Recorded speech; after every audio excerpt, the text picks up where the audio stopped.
the vision of our nation is that we, the Congress, will forge these programs and decide how to fund them, how much, and when it's like, can't do that because the Trump would be upset. Well, that just confirms we are in authoritarianism now, and it's not just the power of the purse, of course. It's attack on due process. It's attack on free press. It's attack on freedom of speech. It is the weaponization of the Department of Justice. It is the ignoring the laws that apply to the executive completely, like firing all the IGs, getting rid of all the referees. In the book that I really spent. All right, guys, welcome to the live. Just got it started up, and we got some dude, Mr. Jeff Merkley, live doing a marathon here on the Senate floor, and so we're checking that out. And somehow it looks like a video from the 1970s. I think because of the color of that sign that he has behind him, and the colors of his shirt and tie. Look at that pink shirt he's got underneath. Say, hey, I think that's what's doing it. How democracies die. They don't die with people with guns anymore.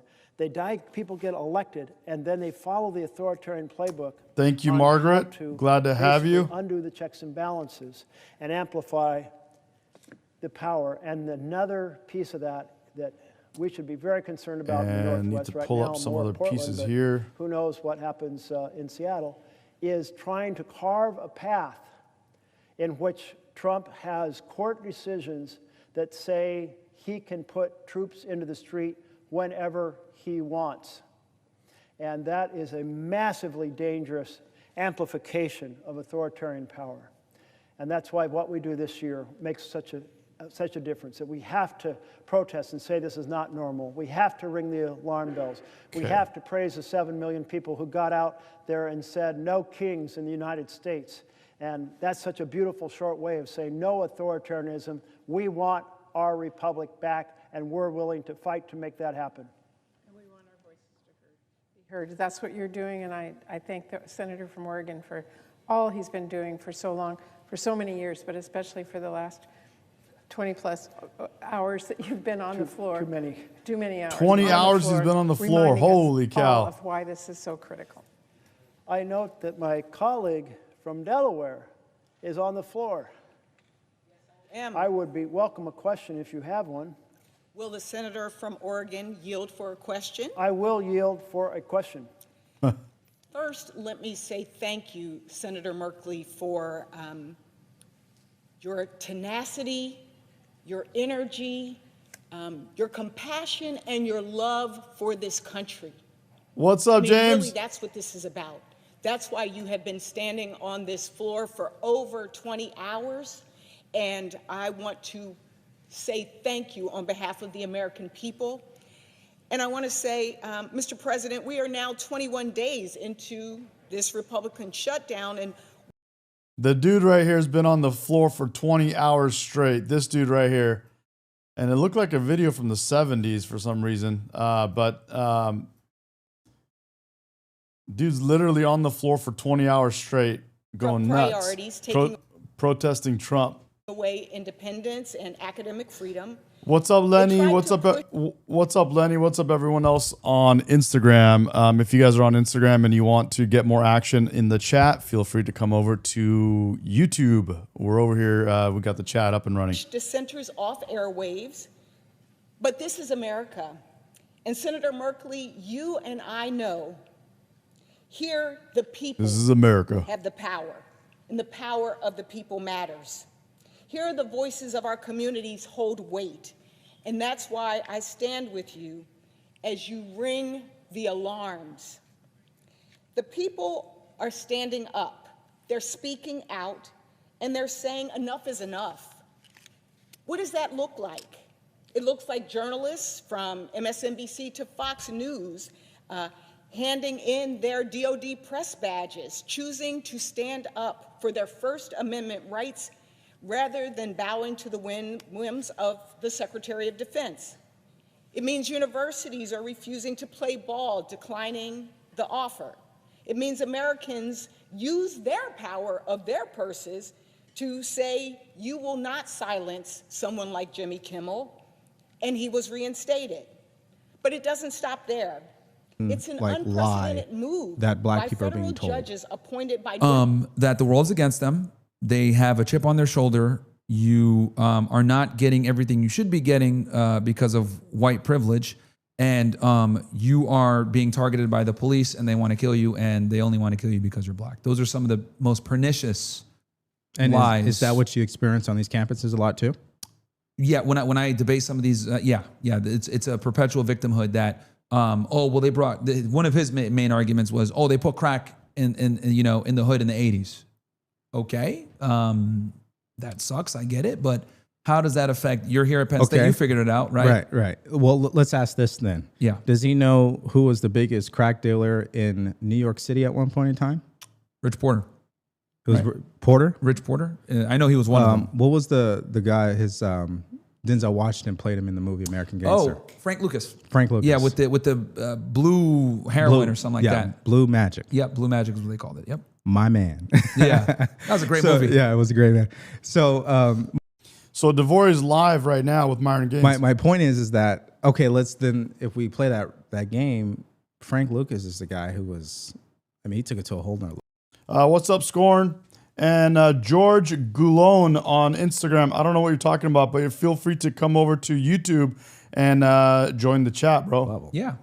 And this is what I mean. Like I link is in the bio on Instagram. didn't even get that far because he was blaming the CIA for flooding the hood with crack, like as if like whatever, dude. Like, and this is what I mean when I say like, dude, well, you have a choice, right? Do you think there's truth to that? There's some conspiracy theories. They didn't. Well, but let's assume that they did. Okay. Right. I told him like, dude, you still have agency. Like, what's up, State Line? How you doing, buddy? Right. You can't sit like, because I had to tell him like, okay, if you want to go ahead and go down this route and say, the CIA flooded us with crack, blah, blah, blah, then you have to accept the fact that you're a bumbling idiot and you can't make your own decisions and you don't deserve agency. Right. Right. But if you want to be looked at as an equal and be taken seriously, et cetera, then you have to have agency and be able to turn away the crack, dude. Like it's not that hard. Don't break the law. It's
components of Sharia law that simply aren't compatible with an American democracy. Freedom of speech is one of them, yeah. right? Like you can't criticize the Prophet in Islam. You just can't. You can, and for that matter, you can't criticize Jesus either.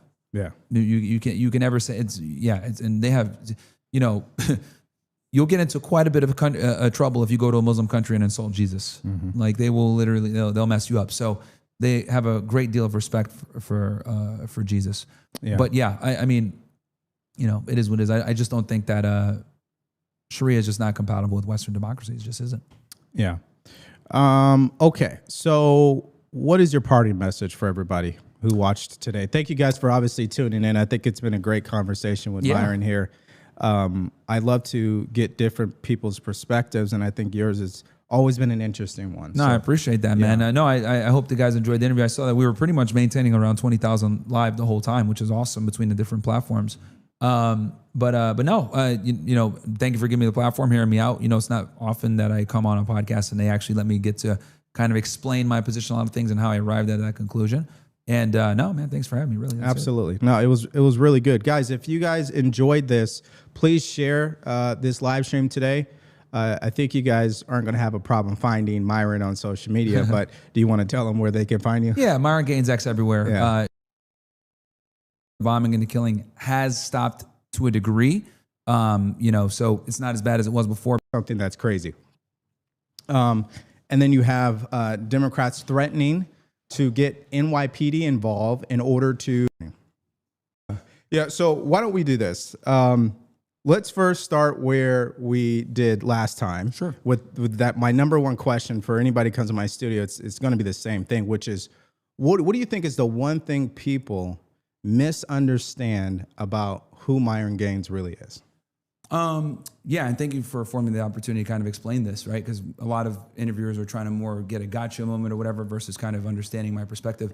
So my thing is that we've been lied to on a multitude of different things, whether it's who really runs this country, women, feminism, relationships, fitness, we've been lied to about so many different things in society. And my job is to kind of come in and be a truth teller on topics that, are, number one, very important for political and cultural discourse, while kind of giving a more, layman's terms approach to exposing these things and being unapologetically honest and raw. And, people tell me all the time, Myron, well, your delivery could be a bit better. You're very controversial. Do you really need to do the, mustache man jokes, all this other stuff, if you know what I'm saying? I know we're on YouTube, so I'll keep it clean. We can navigate that. Yeah. But my thing is, I'm a firm believer that in order to protect free speech, you must have those that are willing to go on the edge of it and really push it so that the rest of us can enjoy it, right? I mean, don't forget, literally just a couple of years ago, you could.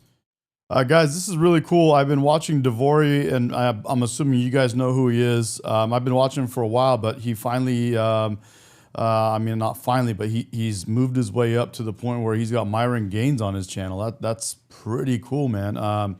That's big time. So I'm curious to see how this is going. I have my critiques already for Devory, but I do watch him all the time, and I love his videos that he makes. He brings us a lot of the content that we're looking for, and new current events and things that are happening politically. And he's now got Myron Gaines, bro. So this is good. I'm curious how this is going to go. Let's see. Couldn't say that there were two genders, right? Right. Of course. And the vaccine. If you don't use it, you lose it, right? Yeah. It's just like, it's free speech. It's kind of like muscle mass. It's like there's atrophy if you don't utilize it. So people like myself and many others, we try to push the boundaries and tell the truth, especially when it's not convenient to do so. And hopefully that emboldens others, right? And we've been able to get the message out there. Like this one topic when it comes to Israel has been a very taboo topic prior to 2023. And I'm glad that it's finally getting the mainstream light that it deserves, because this is actually the topic that got me demonetized on YouTube. So I'm really glad that we're finally able to have this conversation and, be able to have discourse on it. Yeah. Absolutely. And a multitude of other things too. Yeah, absolutely. I'm a big believer in free speech. I mean, as you know, and I'm going to use the Democrats' language. Well, you have me here, so that's proof, social proof. Do you guys know if Myron Gaines is back to being monetized on YouTube? I don't know that. I should search it. Itself. Yeah, exactly. Exactly. But as people of color, that's what Democrats call us, right? Yeah. It's interesting because, when we say things that people don't agree with, our country has become a society that says, oh, well, you know what? I'm done. I'm walking away. I'm canceling this person. I'm silencing this person. I'm unfollowing, which is their prerogative to do so. I just think it distracts from the whole point of what makes our country great, which is to have these conversations that may be rooted in disagreement, but we still should be able to have them, you know? Yeah, and you know, and I get it. It's human nature to not necessarily analyze the entire situation. We live in a world where it's like, you know, first impressions kind of make the impression because people don't have the time to get to know you and everything. Yeah. But, you know, most of the time when I've, you know, sat down and spoke with people and actually hear why I have some of the takes that I have, they're like, oh, okay, that makes sense, right? That's pragmatic, right? But I thought you had this worldview, but I'm able to kind of explain something. Yes, this is why I have this worldview, but this is how. I think same thing as with Nick Fuentes. I think they Devory is a very cerebral guy, highly intelligent and logical. Joshua says, I call them the people of the fried chicken. Yeah, I think what Myron Gaines just explained is a lot of like kind of like how I look at Nick Fuentes. He seems like if you ask anybody randomly, you'll think Nick Fuentes is this crazy psycho radical extreme nut job, which I mean to many people he might be, but when you actually sit down and watch like let's say a whole episode or video of him, which I've only done a few times. You kind of understand what he's trying to say. State Line is right, man. I agree. In chat, State Line says he's just young still. He's young still, and but he does make a point. You know, you understand what the message is. You know, you kind of get it, and the message kind of makes sense. It's just some of the ways that he goes about it are extreme. You know what I mean? So maybe we'll play some Nick Fuentes right after this. I arrived at that worldview and I explain it. Like, I'll give you an example. One of the things I get a lot of slack for from conservatives is I tell guys, look, before you get married, you need to have a couple things in place. 35 years old, making 6 figures a year, 6 months to 12 months of savings, be in shape in the gym, and have sex with 50 women. Now, a lot of people are like, oh, whoa, man, you're telling people to go ahead and get laid. That's super anti-Christian, anti-Muslim, anti... Satan is your daddy. You're a slut. Well, what does it make you if you have sex with different women? A slut maker. You know, Abrahamic religion here. But when I explain to them, I'm like, look, I'm not saying that 50 number is a hard set number. What I am saying is that that'll put you in a position where you understand women, where you can navigate the dating marketplace from an informed perspective, and you won't get taken to the cleaners. Because the reason why I dispense this advice is because Christianity, religion, the church, Islam, the mosque, whatever it may be, all of these religious barriers that used to kind of keep relationships in check and ensure that people kind of stuck it out. Is Myron Gaines doing the Donald Trump with his hands right now? These guardrails are gone. We don't have shame anymore. Feminism is at its peak. It's only getting religion, Right the here. church. When Right I explain here. to them, I'm like, look, Hold on. religion, the church, Islam, the mosque, whatever it may be, all of these religious no, he's barriers not. that used to kind of keep relationships in check and ensure that people kind of stuck it out. These guardrails are gone. We don't have shame anymore. Feminism is at its peak. I agree. He just mentioned a big one that I'm a believer. We don't have shame anymore. You should feel ashamed when you do something stupid. And you guys are making but they're making it they're trying to create this world where, oh no, don't make anyone feel ashamed. Don't say anything against anyone. No, dude, if you do something stupid, you should feel a way about it. When someone calls you out, people should be able to call you out. I'm going to rewind. It's just a hair right here. Kind of stuck it out. These guardrails are gone. We don't have shame anymore. Feminism is at its peak. It's only going to get worse. You know, liberalism is, you know, kind of taking over, right? We're fighting back slowly but surely. But the reality is that when men get into long-term relationships and get married, we're the ones with all the skin in the game, not them. So I want guys to go into this situation like, look, I believe in a nuclear family. I think it's beautiful to have children. I think it's great to get married. I just want guys to go into that situation knowing this is what you're getting involved in. This is what you can lose, and let's hedge our let's mitigate risk. Let's not get married with the state involved. Let's do it in the church. Let's do it in the mosque. Let's remove incentives for women to divorce you and destroy your life and take your children from you. So that's why I have that that worldview where I just want you to understand women properly, so she can't leverage sex against you for compliance. Like, oh, babe, you're not going to get none unless you take out the trash. Any guy that's in a situation like that is doomed to fail. Yeah. So I get the message that you have for men. Yeah, that's just one example, but there's, that was the easiest one I could think of off the top of my head, that people misinterpret my advice. Yeah. Well, listen, when you give advice, people are going to criticize it, and not everybody's going to agree with everything, which is fine. And for the most part, I'm a guy that likes to judge people on the merits of what they're saying, not necessarily, if I like them or not.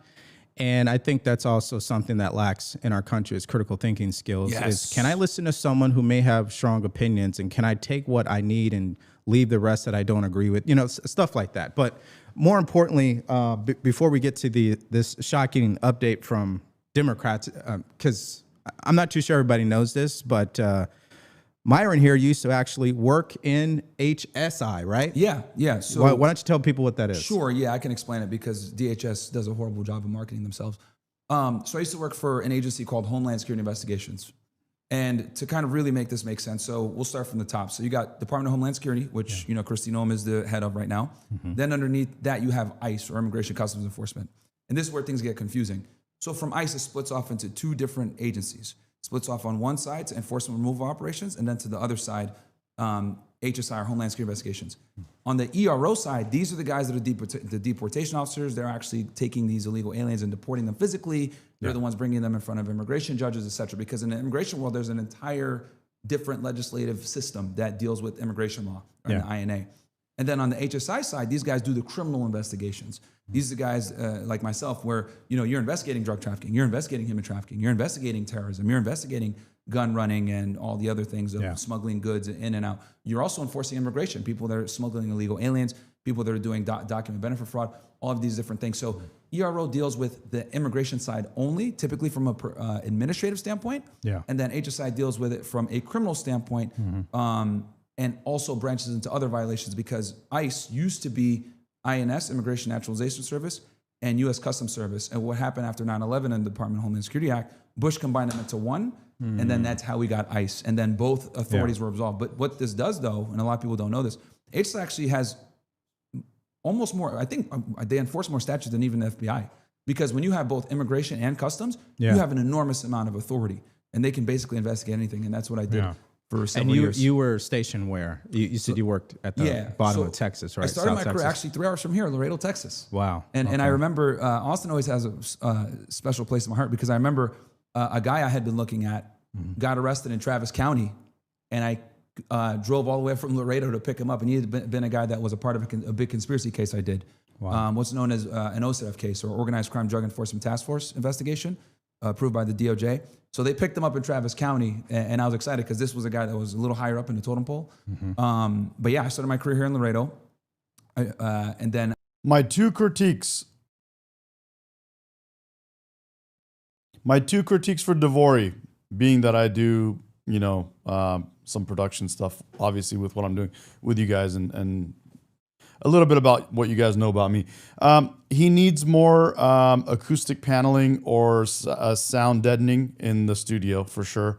And also, Devory is not a high energy guy for these types of podcast interviews. Love Devory. Nothing against him. These are like his first, I think it's one of the first times. This is the first time I've ever seen him with a guest on his show. So yeah. I went to transfer. James is saying background. I'm saying in the studio that they're in right now, or the room that Devory has set up for this type of a broadcast or studio production. You got to have some kind of paneling. Like right behind me, if you look, you can see right here behind me, there's a little orange brown colored thing right here to my above this shoulder. Right here, there's like a little brown thing. That's an acoustic panel that absorbs sound. I have 2 of them in front of me behind my desk. You can't see them. My floor is carpet. I have another one on the wall here. I have acoustic panels all the way, not all the way around, but as much as I need for now. But yeah, so he could definitely use some acoustic, and you'll hear it now that I made you realize it. You'll hear it while they're talking. You just get a little bit of reverb in the sound. It's the Miami field office. Wow, that is wonderful. That's crazy. I don't think a lot of people knew that about you, but obviously I knew. People just think I'm like a slight echo, slight. but that's just me being, doing what I do and critiquing my way. I'm being a little more Racist, which that's for audio stuff, true exactly. too, but I'm just kidding. Yeah. Okay. So what I want to do is get into State line, some of these clips that we were able to gather today that came out because of your expertise working with ICE. I think your perspective is unique. I think a lot of people are going to get value. But I think it would help for Devory to have a little more energy in these types of situations where you're live with someone else. Myron Gaines is a high energy guy, and if you tap into his energy with your energy, you just elevate that whole conversation, and it becomes exciting for the viewers. From that. And so where we're going to go first is this clip from Robert Garcia, Democrat out of California, which we know that's a thing in and of itself. And here he is announcing the Master ICE. I hear it more when Myron Gaines talks. Tracker. Mayor Bass, I'm grateful for your support and your leadership. Mayor Bass and I talked just last week, and she is committed to ensuring that every... Yeah, Kev Dog, you're saying he sounds sad. To me, I just equate that to it's a low energy vibe. And if you do more, I mean, Devory talks quite a bit, like an anchor style discussion, but somber. Yeah, it's kind of like a somber, but it's more just low energy, I think. Maybe just trying to have that kind of a cool voice in the microphone. Like I'm in this cool voice and I'm talking like this and it's like that. But sometimes you got to have some single moment some energy of terror, of love Devory though, bro. Injustice that happens here in Los Angeles and really across the country is recorded, and that we take note of every instance where people are being harmed. And so today I want to announce that the House Oversight Committee Democrats are going to record and create an investigative unit here to ensure that in Los Angeles, we look into every single brutal misconduct that ICE is committing. And it's not just going to be in the House. I'm also excited to announce that the Senate and Senator Blumenthal has agreed that James, maybe he is, bro. Maybe he is depressed by the State of the Union, but of the nation. But I mean, you're doing a show, man. You gotta have you gotta be able to do what you're doing with a little bit of energy. I mean, you could be uplifting, but I mean, you got to make the best of it and have a good attitude with it, I think, and be pleasant and. I don't know, give it like energize it a bit. You know what I'm saying? Because we're talking about it, we're having the dialogue, we're doing something about it. I mean that's what it is. We are a voice that the right never had, to be honest. Senate Permanent Subcommittee on Investigations. So we shouldn't be sad will about join the oversight Democrats to ensure that this is being done in conjunction with both the House and the Senate. Yeah, I mean, that is just pure evil, if you ask me. So they basically want to legislate this, I guess, program to track, surveil, and essentially, I guess, legally dox ICE officers while they're just trying to do their constitutional duty. So I know you worked in the field at one point in time. So, like, how dangerous is this really for these officers? Extremely dangerous. This is a violation of, I know the code off the top of my head. State line. Let me tell you what, man, when I first started, it's funny you say that. When I first started, and I think I've explained this to you before, I lost followers for the first 3 months in a row before I ever had a net gain of followers. And it's hard to go through that and continue to do it every day. It's hard. Because it's not motivating, it's not exciting to lose, go negative in followers, because you show who you are and people run. People that don't like it, usually 50% or more. Or if you were like me, I was a Democrat, I come out on the right, a lot of my friends are going to bounce, and they did. 18 USC 111, which is Sanaa says, I think Devory is a more serious personality in general. He's being true to himself. I agree. Boo Boo says, congratulations on 7K. Yeah, baby. Yeah, we hit it last night. It was so cool. State Line says, you did, but you've done an excellent job of figuring out the environment and what works versus not. Yes, and absolutely. What works, what doesn't, and you just keep adding to what's working. You remove what doesn't work, in the sense of like the equipment and technology and the positioning of things on the screen and voice and all that tech stuff. Yes, with me, myself, my personality, I learned that being me, being that guy that I am when I go out and hang out with my friends and hang out with other people. Just being me has been the most successful thing that I could have done. And every day I keep trying to be more myself and not be anyone else but myself. If I'm not, you could check it real quick. I'm pretty sure it's 18 U.S.C. 111, which is impeding a law enforcement. And it's way easier to just be me. It takes the other part, the trying and being something else out of it. Officer. James says, I'm thinking it has a lot to do with insightful or assaulting law enforcement during the course of their duties. This is a violation of that statute. And here's the other thing, too, I want to talk about when it comes to immigration, and I can kind of explain this to your audience. This is a Democrat-created problem. Mm-hmm. And what I mean by this is immigration has been a dirty word that many presidents, both Republican and Democrats, by the way, kind of didn't want to touch, because immigration is kind of like a catch-22. If you enforce it, you're looked at as a monster and evil. If you don't enforce it, you're looked at as like weak and not, creating strong borders. Right. And the problem is that for all these years, what presidents have typically done is they've kicked the can down the road. Agreed. Chat has been not only the biggest factor and the most valuable thing. It's the part that I enjoy most because I get to learn. I'm actually doing a lot of discovery while I'm doing this. So it's fun for me. It makes it interesting for me. You know what I mean? That because I love discovery. I love learning shit. And it's literally been like if I was to describe myself or say the biggest thing about me that I like, I love discovery. I love learning how to do new things. That's why I get bored fast. But with the chat and with all the stuff we're learning every day, new stuff, this is like the ultimate version of that because I learn from chat. And and the engagement is so fun when it comes to immigration. So what they'll do is they'll have. We got wonderful buttons, bro. Wonderful buttons. Oh yeah. Beta. Number one button, bro. Beta male. Beta male. Beta male. That's a lie. That's amazing. Border Patrol agents stationed on Southwest border catch, release.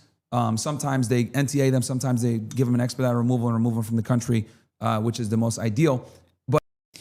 State Line, start out with CapCut, learn that. It's a lot easier to use if you're using a desktop. Start out on CapCut and then quickly go over to Premiere Pro. And I'm happy to walk you through a lot of stuff. But no president has done interior enforcement, and this is extremely important.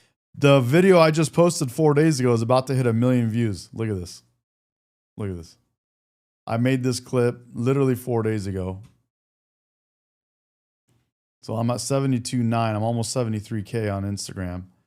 And if you look at this of Jesse, oh, it is 1 million. It just hit 1 million. Look, right here on your screen. When I go off of it, you'll see in the bottom corner, it says 1 million right here in the corner, right there. That one just hit 1 million. And I literally posted this. You could see up here, it says 4 days ago. Gay. And this is one of my favorite videos. So you're gay? I'm gay. I didn't know you were gay. Yeah, well, I just told you. How did you become gay? One doesn't become gay. One is born that way. And so, have you been with men? Of course. Like sexually? Yes. Really? Yes. That's mind-blowing. This is mind-blowing for you. Really? I even saved that one. Really? Really? You? Yeah. Why is that? Because I never expected a priest and a father of Epiphany Church to be gay.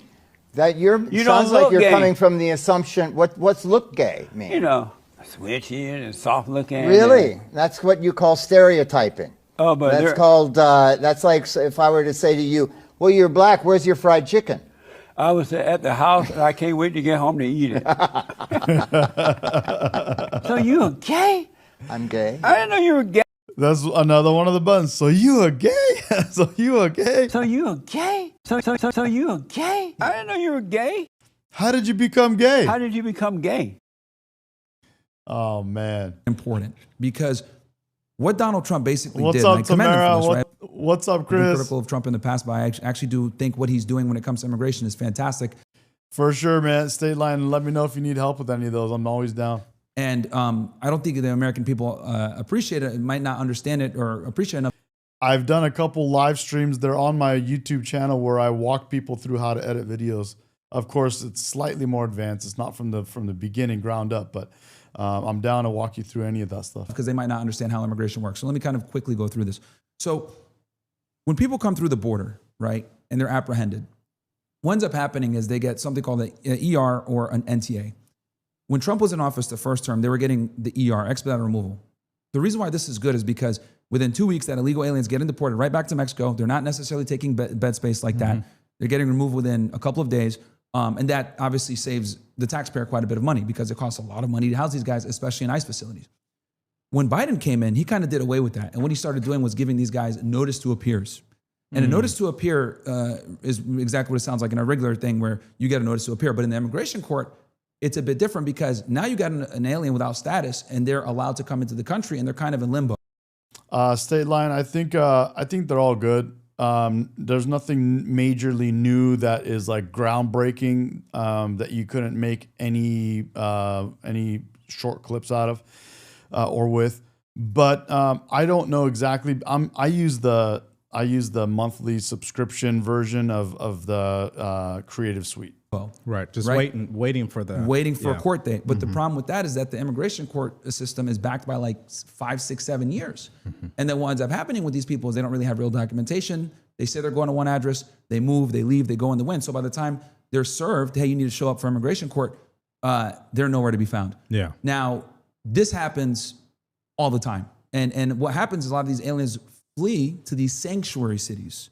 And for those, I know me and you know what it means, but for your audience, a sanctuary city is essentially a city where illegal aliens are able to live there, work, and not have to really worry about immigration officials because these Avoid cities, accountability. Absolutely. Because the entire state, governing body, whether the mayor, the police chief, et cetera, they typically will have we don't deal with immigration standpoint. Right. And not only do we not deal with immigration, we're not even going to assist the feds when they lodge a detainer against an illegal alien. We're not going to even assist when they go out to try to do a roundup and pick people up. This has been going on for decades. Yeah. So what's basically happened is we've been bleeding at the border. Then these people come in, they overstay, how long they're supposed to stay, or they just go out in the wind. Joshua, I'm down for Andrew Dice Clay. Just know that typically older stuff like that will hit me for copyright issues on YouTube. Yeah. And that's just the illegal aliens. We're not even talking about all the document benefit fraud. We're not talking about all the people that come here on J1 visas, F1 visas, H1Bs, et cetera, that come in legally and then overstay their visa. There's millions of them as well. So Like the, what was his name? The superintendent out of Iowa.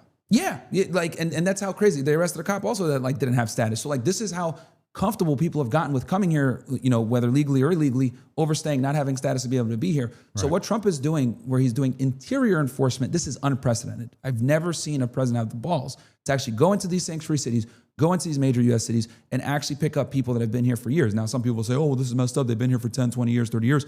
Why are you going to deport them now? They have family here. Well, how did you not figure out your immigration status during these decades that you're here? What's wrong with you? But that goes to show how complacent and entitled a lot of these illegal aliens are, where they feel like, oh, I made it in here, I'm here, I don't deserve to be deported. President Trump's the first president to actually enforce immigration, not just from a border standpoint, but more namely a interior standpoint, which is one of the big problems. And last thing I'll say here and land the plane, a lot of people say, oh, well, Obama deported more illegal aliens than Trump. See, a lot of people talk shit on Myron Gaines, and they don't know that he does actually know quite a bit of this stuff. Well, we need to be able to analyze that data and realize that when Democrats are in office, more aliens try to cross into the border because they got a better chance. Yeah. So by nature of doing that, they're going to get apprehended more and sent back more because they're trying to come in more. Yeah. But with Donald Trump, yes, the deportations might be fewer, but he closed the border and he's doing interior enforcement. it's not as easy to catch illegal aliens in the interior because of all the backlash you're getting, as we're seeing now with these states. But it's the first time that we've been able to do it, so that's why they're getting so much pushback. But this is absolutely ridiculous that they're trying to do this in California. It's why it's a failed state. And this is 100% a crime. That's why we moved. Yeah, exactly. This is a violation of 18 U.S.C. 101, which is the criminal code. So yeah, this is totally illegal what they're trying to do. Yeah. I would actually add on for everybody watching. I think, number one, Democrats do this because, one, they see it as a way to make more money because we know that's what they love to do. There's ways to fund the programs. You know, think of USAID for a second to prove my point. How many spouses or family members were on the board of directors of these NGOs? That's why they were losing their mind over it, right? But secondly, they continue to put illegal aliens over the safety of American citizens. No doubt about that. Now, let me show you this clip. I also think it's political posturing. Okay. Because they know what they're doing. Also, like, there's never going to be able to actually get away with this and do it. But they're doing it so that their constituents, like, oh, look, they're standing up for us, blah, blah. But I think it's political posturing. Yep. It's not only political posturing, it's also political strategy where they're, as we know, they're playing with the census data and messing with the Electoral College. Well, they or with the representatives. Program their base to think that what they're doing is from a place of compassion. But I would argue that let's even follow that logic. Sure. But then that means you're putting compassion over law and order. Absolutely. And that's the fatal mistake. Absolutely. Or you're putting compassion for non-U.S. citizens over U.S. citizens. And when I say fatal, that is reality. How many American citizens have been murdered by illegal aliens? Yeah, and we get the other thing too, because leftists, right? I watch a lot of leftist media to see the other perspective. A lot of them make the argument, well, look, only a minority of illegal aliens are actually criminals and committing crimes, et cetera, blah, blah, blah. Fair. You want to talk about them not being violent criminals? The majority of them come here, work hard, just. No, we're talking about blue state and being what do you call it? The safe spaces for illegals. The word just escaped me. Put their nose down, whatever. That might be true, but the reality is every single person that's here illegally is a criminal. Yeah. According to 8 U.S.C. 1325. And then if they've been deported before, that's actually a felony under 1326. So people could. What's up, Mary? Yeah, sanctuary city. Thank you, Kev Dog. Yeah, they're being blue states having their sanctuary cities like LA and New York and stuff like that. So we got those, and of course we got Minnesota and different other places for those. What do they call those? What is that girl's name? Ilhan Omar. Where's she from again? Man, I'm blanking on it. But yeah, so we got all those. And then, Mary, this is Devory, and he's got Myron Gaines on, so it's the first time he's had a guest. Sit there and say what they want to say. No, they're not actually really criminals, blah, blah. Technically, if they're here illegally, they are, 100%. Well, not according to Jasmine Crockett. Of course not. Yeah, that idiot. Yeah, the worst. Oh, man. Yeah, because crime, if you commit a crime, that doesn't make you a criminal. That's what they say. Exactly. All right, why don't we go to this clip from Todd Lyons. Obviously, he's in charge of ICE, technically, right? Mm-hmm. They still have him as acting, which is interesting. But anyways, here's his reaction to this this master ICE tracker. The Somalians, yeah, bro, exactly. So what is your message for Congressman Garcia? And I guess in a bigger sense, this is starting, it's going to come to a head very soon. Not just from those on the street and the members of ICE, but members of government in a significant. And you see here on this screen, you got, I just paused it, you got Myron Gaines looking at the video that we're looking at. Me, if I was to set this up, I would have that flipped, that screen of Myron flip. I know this is technical, but I would have had it flipped to where Myron's is looking to the side where the video actually is. So it looks like he's looking at the video. Just like right now when you see me, when I look up, you can tell I'm watching the video with you. And when I look at chat, I'm looking at chat, and you can see it. That's what it looks like. Way on big. I think those little details are important. Positions. Go ahead. No, Bill, I think what I'd say. Because right now it looks like Myron's looking at like outer space or out the window. You know what I mean? But all they got to do is do a flip on that video, and then it'll look like he's looking at the actual video. To him is the fact that that he wants to put a target on ICE agents' back, so be it. But he shouldn't be shouldn't hide behind the fact that he wants to make his community safe. We've already seen from the Dallas shooting that apps like those are like giving a map to a hitman. So he's not protecting his community. He's putting the men and women in law enforcement at risk. Do they track the DEA? Do they track? James, man, very much so, bro. My brain is fucking going a zillion miles an hour, and I'm thinking of everything. It's crazy, bro. It's a wild. You don't want to be in here, bro. It's wild. It's a wild place. The FBI, they don't.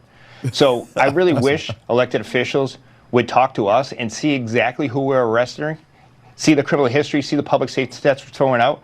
But the men and women of ICE are being targeted for just doing their law enforcement mission, and it's coming from elected officials, and it has to stop. Yeah, he was being polite about it. That's absolutely ridiculous that they want to go ahead and have this ICE app and put agents in danger. And here's the other thing too. A lot of other agencies are out there with HSI. It's not just HSI and ERO, right, that are doing this. Customs is out there, Border Patrol's out there. That's why you see these guys with green uniforms. Since they've been able to close off the border, they've moved thousands. Yep, they moved thousands of Border Patrol agents into the interior to do this enforcement. So this is the FBI agents are out there, ATF. This is like a all hands on deck operation where every single representative from all the agencies are out there. So this isn't just a problem for ICE, but it's a problem for all federal law enforcement. Yeah. And a marshal got shot, got involved in a shooting like yesterday, if I'm not mistaken, right? He got run over by a car or something like that. Yeah. So they said that he was being rammed, or the illegal alien was ramming them off the road. Damn, Kev Dog, that's pretty gnarly. I know what that could be like. It's a little rougher for some people more than others, but I will say, man, I don't know if you're beta or not, bro, but the great white hope. Beta. Maybe you are a beta, bro. Who knows? But I'll tell you a little story. I once was hanging out in my house with the back door slightly open, and I heard a noise in the pantry. I go open the pantry door. It was cracked. I opened it up a little more, and I saw a freaking skunk in there staring at me. And I was a kid. I had no idea what was going on. So I take a broom and I try to shoo it out. And as soon as I bring the broom somewhat close to it, his eyes were beating, like looking right at my eyes. He flipped around in a split second. He flipped and sprayed. And when he sprayed, bro, let me get a different angle here so you can see what I'm doing. When he sprayed, bro, it went all the way up. Like it hit here and it went up. And it like kind of got around my eye because I went like this and it went up and it like went up and it even hit the ceiling of the kitchen that I was in. I was at my parents' house. And dude, it was like burning my skin a little bit. And it burned the paint in the ceiling. No, I'm not even kidding you. It permanently affected the paint in the ceiling. And dude, what ensued after that was nuts. And I know what you mean about the mole you're talking about. Dude, I literally, I tried to shoot it. I did that time, it hit me, and then I lost it, bro. I was probably like 12 years old or 11 years old. I lost it. I grabbed my BB gun, and it was on, bro. It was on. And I was just chasing him around the house, and I just kept hitting him until he finally stopped. And I took him out back, and I had to beat him to death. That was crazy, bro. It was nuts, bro. Probably a little too graphic for the YouTube. I don't even know yet. I'm still figuring this all this stuff out. But it was like I felt bad. I felt like shit, bro. It was horrible. It was like a really horrible feeling that I don't forget to this day. It was insane. Kev Dog, I used a shovel too. At the end, it was a shovel to the head. It had to be done. Because you just feel bad for him, bro. He was just suffering. It was crazy. It was absolutely nuts. But dude, I had one of those BB guns, the pump ones, the like hardcore pump. It was pretty good. And then one of the marshals or the sheriffs that was responding, the law enforcement office. Yeah, State Line's absolutely right. I did tomato bath and all that, bro. But it was insane, bro. That he sprayed so much during that fiasco that the whole entire blocks and blocks and blocks could smell it. My dad came home and he's like, dude, I smelled the skunk all the way from way far away. And he couldn't believe that it was in our house. Officer. And let me just say this because we talk about this every day on the show. And what happens is competing stories. So you have what ICE says, Fox News, Newsmax, right-leaning media, and then you have CNN, you know, MSDNC, all these people. And it's always like so far apart. According to the left, they say that the law enforcement officer, I guess, was chasing, his gun hit some window and it ricocheted or it went off. And that's how interesting. Yeah, the ICE agent was, or the U.S. Marshal was shot in his hand. And then others say on the right, according to ICE, that's not what happened. What happened was in the process of trying to apprehend this guy, they were, I guess, their life was threatened, and so they shot back. But I think he tried to run him over with a car, right? If I'm not mistaken. Yeah. Crazy, bro. Never heard of anybody have a pet skunk, dude. That's nuts. Yeah, exactly. So, but the point is that this is my whole thing. Okay, with the amount of mass deportations that the president wants, I understand ICE agents are not going to be perfect, especially with these numbers of people that are joining ICE for the very first time, right? I mean, these are not they're doing a big hiring they're doing a big hiring. They're trying to bring people in from other agencies. And then also, you know, there's a lot of barriers they got to fight, because like enforcing immigration on the southwest border is one thing, but doing it in interior cities where you got to find these guys, locate these guys, bed them down, you know, a lot of the times when you catch one illegal alien, you catch like 10 others that you had no idea about them. You got to fingerprint all of them. You got to process them, move them out. So it's a very laborious task to do this in the interior. And then on top of that, you got to deal with state legislators like these clowns saying, we're not going to assist you. We're not going to do X, Y, Z. Crazy, we're going to fight you. And then you got protesters. So credit to the Trump administration for actually doing this, because no other administration had the balls to do interior enforcement. Right. Yeah, that's a huge difference between Obama. He got to deport people at the border. Absolutely. Not inside. Fake numbers. What's up, Candy? Yeah. It's like botting on streaming. Exactly. So this is the clip I want to go to, because you actually touched on it, which was, okay, so you already have illegal aliens resisting, and they're being taught to resist. They're being instructed to resist, because this is what we hear from people like Gavin Newsom and LA Mayor Karen Bass. And I know people out there are going to send me an email about saying Newsom, but guys, he is scum. Dude, this guy is still going on the Senate floor. I think he's at like 21 hours straight. And then the effort to get court decisions that enable the president protesting Trump, to deploy the military in the streets when there is no insurrection, no rebellion, and no invasion. And this last piece, I think, is extraordinarily dangerous. Not yet an issue that has come to your home in Virginia, but it's come to Southern California and to D.C., and to Portland, Oregon, and to Chicago, Illinois, and there will be others, because the whole intent is to have the court decisions resolved that provide the precedent for deploying troops when and how the president wants, according to his definition of what a rebellion is or an insurrection is, as opposed to the reality. So there are no checks then on that use of military. So these are all so many things happening all at once. Remember, we are simply 9 months into this administration. Wow. There are no checks then on that use of military. So these are all so many things happening all at once. Remember, we are simply 9 months into this administration. Wow. I mean, it's breathtaking. It's breathtaking how much of what he promised he would do, he was able to get done in just 9 months. We're excited. It's very good. The team had to have a careful plan. What's up, Higgy? I don't know how to say her name, bro, but it looks like Higgy.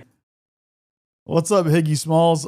We would be surprised when a semi-truck pulled in our mechanic shop of 47 Mexicans with children would climb out of the back of the sleeper cab, LOL, and then line up to go use the back. Oh, my goodness, Jesus. The Kev Dog is right, bro. Filibuster looks like Mr. Rogers, and the guy. When I first saw this video on my screen, I'm like, dude, they're playing like a 30-year-old video, 40-year-old video. Holy cow! But no, bro, this is live right now. And that is why they had Project 2025. That is why they have Russ Vogt at the head of OMB being. All right, just listening in there, Jeff Merkley talking, the Democrat from Oregon, about this ongoing government shutdown. I am Skyping with Sarah. And then, guys, the guy with the worst microphone ever, and they haven't changed it yet. I don't know why they keep doing this, but listen to this guy speak, and they have the worst microphone studio setup, period. Listen to this. He potentially could pass that 24-hour mark very soon, as he started yesterday at 6:21 Eastern time. This marathon all-nighter. Sounds like he's in a submarine or something. Kenzior. She's a writer out of St. Louis on economics, politics, and the media. She has a very interesting I don't know, Tamara, his lips. I didn't see his lips.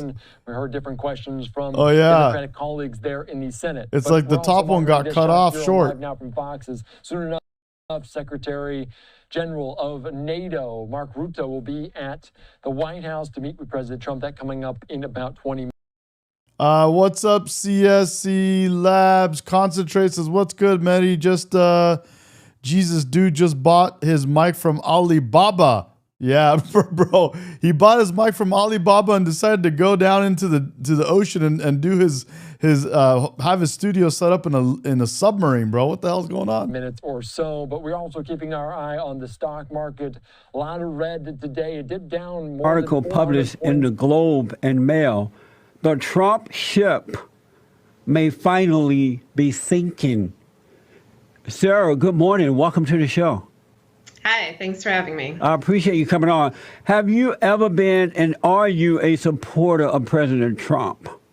No, I'm not a supporter of President The Great White Hope. Trump. And you've never been? No. And why not? You are a Trump hater and you are a beta female. You are a Trump hater and you are a beta male. Well, I don't agree with his policies. I don't agree with Maybe she is a male. his personal behavior. I've watched my entire life. Is he gonna call her a? Satan is your dad. Is he gonna call her? Really? You're a slut. You're a slut. You're a slut. You're a slut. Well, what does it make you if you have sex with different women? A slut maker. Well, what does it make you if you have sex with different women? A slut maker. As he's hurt people in this country, as he's run businesses in an irresponsible way, as he's said inflammatory rhetoric, and as he's repeatedly lied. And I don't think he has the That's a interest of lie. As she says, Trump repeatedly lied. That's a lie. That's a lie. American people at heart. And so, we've seen him in action during his months in the presidency. I think. Yeah, he's doing all the things he promised he would do when he becomes president. The things that we voted for. That's amazing. Yeah, James. That's amazing. He's done a terrible job. And I think that's a shame because America deserves better. So you've always hated President Trump even before he became president? It's not really a matter of hating him. It's a matter of thinking, what is good for America? What kind of policies work? What kind of person do we want our kids to look up to? What kind of values do we want to have? What kind of country do we want to be? And when I look at Trump, no, I don't see anything that I want to emulate, that I want our country to emulate. And I don't think he's really looking out for our country. Jealousy is a hell of a thing, boys and girls. I think he's looking out for himself. And so again, my emphasis is on citizens of this country and getting the kind of elected officials that we deserve during very difficult times. You write, in your writing, you call the president morally repugnant. Give me an example of that. Well, okay. Because the thing you just named is just your personal opinion. WCJH, bro. He says Jesse is the GOAT. He is, baby. That's amazing. That's amazing. Is about him. But give me an example where the president is morally repugnant. He bragged about grabbing women by the pussy. He was accused of rape by his wife during their divorce proceedings. He said extremely bigoted things about Mexicans, about blacks, about immigrants in general. These are things backed up in stereotypes meant to incite hatred. He equated neo-Nazis with the people who are fighting against them, including W State Line, bro. He says she hates him. They all do. Definitely not Biden, Harris, AOC, or the rest of the Looney Tunes, or the commies, or the, what's the other word Senator Kennedy used? I forgot. That's who she wants her kids looking up to. We're cooked. Yes, sir. He wouldn't grab that thing.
Come on back. There it is. All right, we're back. Here we go. Holy cow. If you want to continue with this question, I'm going to be here all day because it's a very long list of misdeeds, and that's not even going into his corporate malfeasance. Let's see again what she's talking about, guys. He equated neo-Nazis about black rape by repugnant. He bragged about grabbing women by the pussy. He was accused of rape by his wife during their divorce proceedings. He said extremely bigoted things about Mexicans, about blacks, about immigrants in general. These are things backed up in stereotypes meant to incite hatred. He equated neo-Nazis with the people who are fighting against them, including Heather Heyer, a woman who was killed. If you want to continue with this question, I'm going to be here all day because it's a very long list of misdeeds, and that's not even going into his corporate mouth. I wonder where Jesse's gonna go from here, man. I'm so curious right now. Which is now hurting not just himself and people around him, but all Americans. You just gave me fake news. Give me something that he said about black people that was morally repugnant. Okay, he said that the Central Park Five was guilty of a crime that they didn't commit. He took out a full-page newspaper. How is that morally repugnant? It's morally repugnant because it's a lie that defames innocent people, and he continued to do it long after their innocence was proved. Did you think that about Barack Obama when he lied and said, if you like your doctor, you can keep your doctor? If you like your health insurance, you can keep your health insurance? Did you think, wow, this is a morally repugnant president? You can keep your plan if you are satisfied with it. If you like the plan you have, you can keep it. If you like your plan and you like your doctor, you won't have to do a thing. You keep your plan. If you like your health care plan, you'll be able to keep your health care plan. If you've got health insurance, you can keep it. If you like your health care plan, you will keep your plan. No, I didn't think that was a case of a president being morally repugnant, because the act of passing Obamacare had to do with both parties and was a piece of legislature. It was not a bigoted comment and a lie made offhand about a group of teenage boys who had done nothing wrong. It didn't have anything. It didn't have anything to do with both parties. The Republicans did not vote for Obamacare. He did it without the help. How about when Obama said, "If I had a son, he would look like Trayvon Martin"? To the parents of Trayvon Martin. If I had a son, he'd look like Trayvon. And we later found that Trayvon Martin was a thug who got what he deserved, as well as the police. That's a terrible thing to say. I don't think Trayvon Martin was a thug. And no, he was a thug. He was not a thug. He was a thug. It's a terrible thing to say. He was killed while walking down the street after buying candy. He was killed by one of his own neighbors for absolutely no reason. Then that neighbor was so paranoid that he found him intimidating. And now this family has to go on for the rest of their lives without their son who he loved. He did nothing wrong. And so I think it's a terrible thing to say if somebody was killed in such an atrocious manner. His father and mother are fake. They're phony. They failed their son. They're not. I hope people listening to the show can hear what I'm saying and take the time to look up things on their own. We were all entitled to our own opinions, but we're not really entitled to our own facts, especially about an innocent teenage boy who was killed. He was anything but innocent. But this is very easy to look up. Let me move on. Hold on. I really encourage your audience to do so. I think it would be very informative for them. How about you said that the president said bad things or wrong things about the Mexicans or Hispanics. What did he say about them? He launched his campaign by saying that Mexicans were rapists and murderers, and that a wall is going to be something that's going to protect us from them. He treats people as guilty when they haven't done anything wrong. Are there people who've committed crimes? Sure. Should we be anti-crime? Yes. Is crime inherently linked to someone's ethnicity or country of origin? No. When Mexico sends its people, they're not sending their best. They're not sending you. They're not sending you. They're sending people that have lots of problems, and they're bringing those problems with us. They're bringing drugs. They're bringing crime. They're rapists. And some, I assume, are good people. But I speak to border guards, and they tell us what we're getting. And it only makes common sense. It only makes common sense. They're sending us not the right people. It's coming from more than Mexico. How do you feel right now sitting there being dishonest about what the president said? Do you believe that you are a morally repugnant person for putting out lies? No, I feel fine about what I'm saying. So you're okay with lying? Actual policies You okay with lying? That hurt people, and I don't want to see people hurt. You're okay with lying about the president, but you can judge the president and say that he's morally repugnant. What the president said is that we're going to put a big, beautiful wall around the borders, and because hold on a minute, hold on.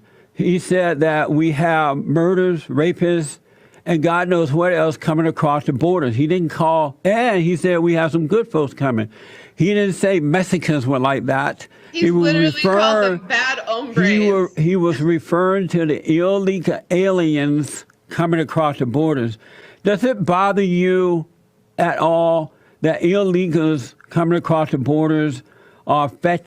They don't even listen. They can't even like understand the fact that what literally just happened. She is calling him morally repugnant. She's saying things and just her voice hurts me. Yeah. And she's saying things, and coming from someone that was on the left myself, that's not exactly what he said. He said there's more to the story than that. You know what I mean? Like, that. And he's telling you that. And now you're going from that, you're strawmanning going to another one. He literally said they're bad hombres. That's a whole different discussion altogether. She just went right past what Jesse Peterson said. And now she's going on to a whole different thing. In blacks, first and foremost, aliens. You see this, watch. And God knows what else coming across the borders. He didn't call, and he said we have some good folks coming. He didn't say Mexicans were like that. He literally called them bad hombres. He was referring to the illegal aliens coming across the borders. Does it bother you at all that illegals coming across the borders are affecting blacks first and foremost when it comes to jobs, crime, education, healthcare? Does that bother you that blacks are being hurt first and foremost? No, because that's a myth. You don't care about that? What's actually happening. There are a lot of people in this country who are struggling to find work. That is something that is accurate. This idea that immigrants are coming in and stealing jobs is a myth. The main thing that's hurt our economy is automation, and that's something that he is not addressing. So there are plenty of immigrants who are coming over, as they have throughout American history, looking for a better way of life. The majority of them, the vast majority of them, have committed no crimes, and they should not be lumped in with people who have. So you're saying that, Sarah, that you, as a white woman, a liberal, you're not bothered at all. You can care less that illegal aliens are affecting blacks first and foremost. You don't care about that. I think that that's an incorrect assumption, and it's pretty easy to go and look up and find information about why the economy is hurting. I do think that the economy is bad. I do wish everyone could have better job opportunities. I don't think that that's the fault of people coming from Mexico. I think that we should have better job programs and plans that look out for all American citizens, and I don't think that President Trump is doing that. You can see that yesterday. So you're saying that the blacks, Democrats, black liberals who are complaining about this, are they lying? That are complaining about what? The illegals coming in and affecting them first and foremost. Are they lying? I don't know if they're lying. I think that they're misinformed if that is the position that they hold, because it's not a true position. So you're saying that they are misinformed? They will be. I don't know. You should ask them. Amazing. I'm not going to speak for people who I don't know personally. Who has been? I can just tell you that that position is You just did speak for them, and you said it's not because of them. Based on incorrect information. You just said that that's not happening to them, so you're speaking on their behalf, saying that it's not affecting them. You're misinformed. It's so sad. Who has been more violent and destructive in the past few years? Antifa and Black Lives Matter, the alt-left, or the alt-right and white nationalists?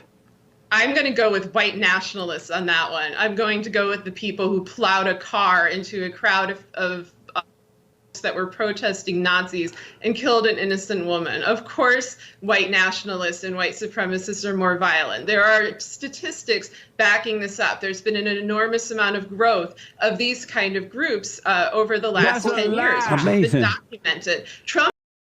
That's a lie. I love how they think that just because they say those words, it means it's true. That just because the words came out of your mouth does not make it true. Trump is currently cutting off funding. That's a lie. For research to track and prevent the growth of these violent movements. And I think that's a shame because they're out there targeting and hurting people. And so you just had Nancy Pelosi and others who are saying that Antifa is an evil group of people that need to be dealt with. When you see the violence, it's brought on by shameful people on the left who are dressing in dark clothes and hiding their faces like little cowards. In Charlottesville, we saw them attack the alt-right who had a permit to hold a peaceful freedom rally, and these people showed up. Black Lives Matter chanting, what do we want, dead cops? When do we want it now?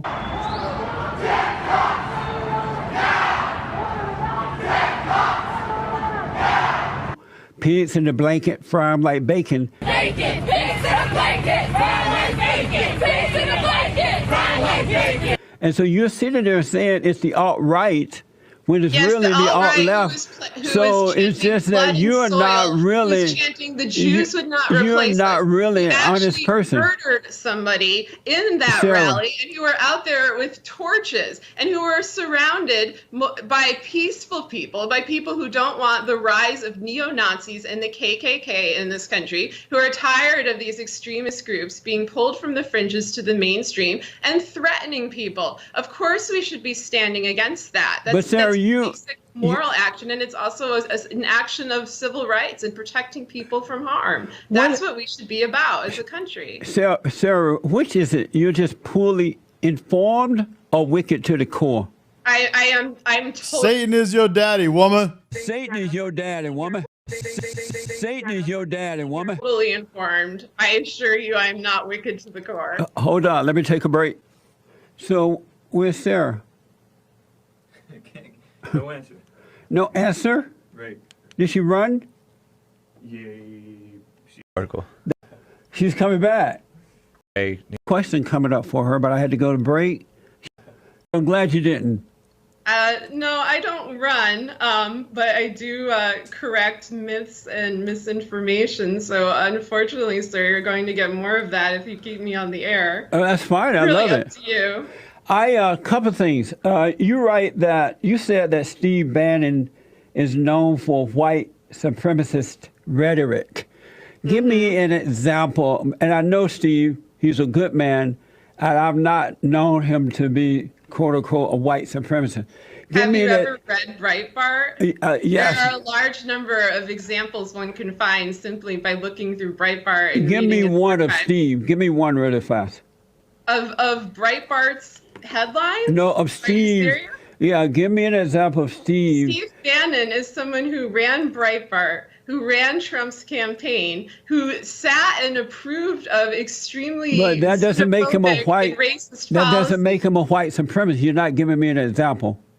How would you define a white supremacist? To me, a white supremacist is someone who espouses white supremacist views and then backs those up in policies and actions. What has he said? There are so many examples of this. Of his relationships with other white supremacists, of the fact that he publishes these articles that paint different races and different ethnic groups with broad, stereotypical, and Sarah, you're not giving me anything. Go ahead and do you want me to just take out my phone? You the one, you wrote this, you said this, but yeah, you're not giving me any example. It's because, give me an example of something that he did that was not white supremacist. No, you the one said that he is. He helped get the president. Look at the last, hey, Sarah? few years of articles that have been run under Bannon's tenure. Look at the policies that Trump has created. You're not giving me anything.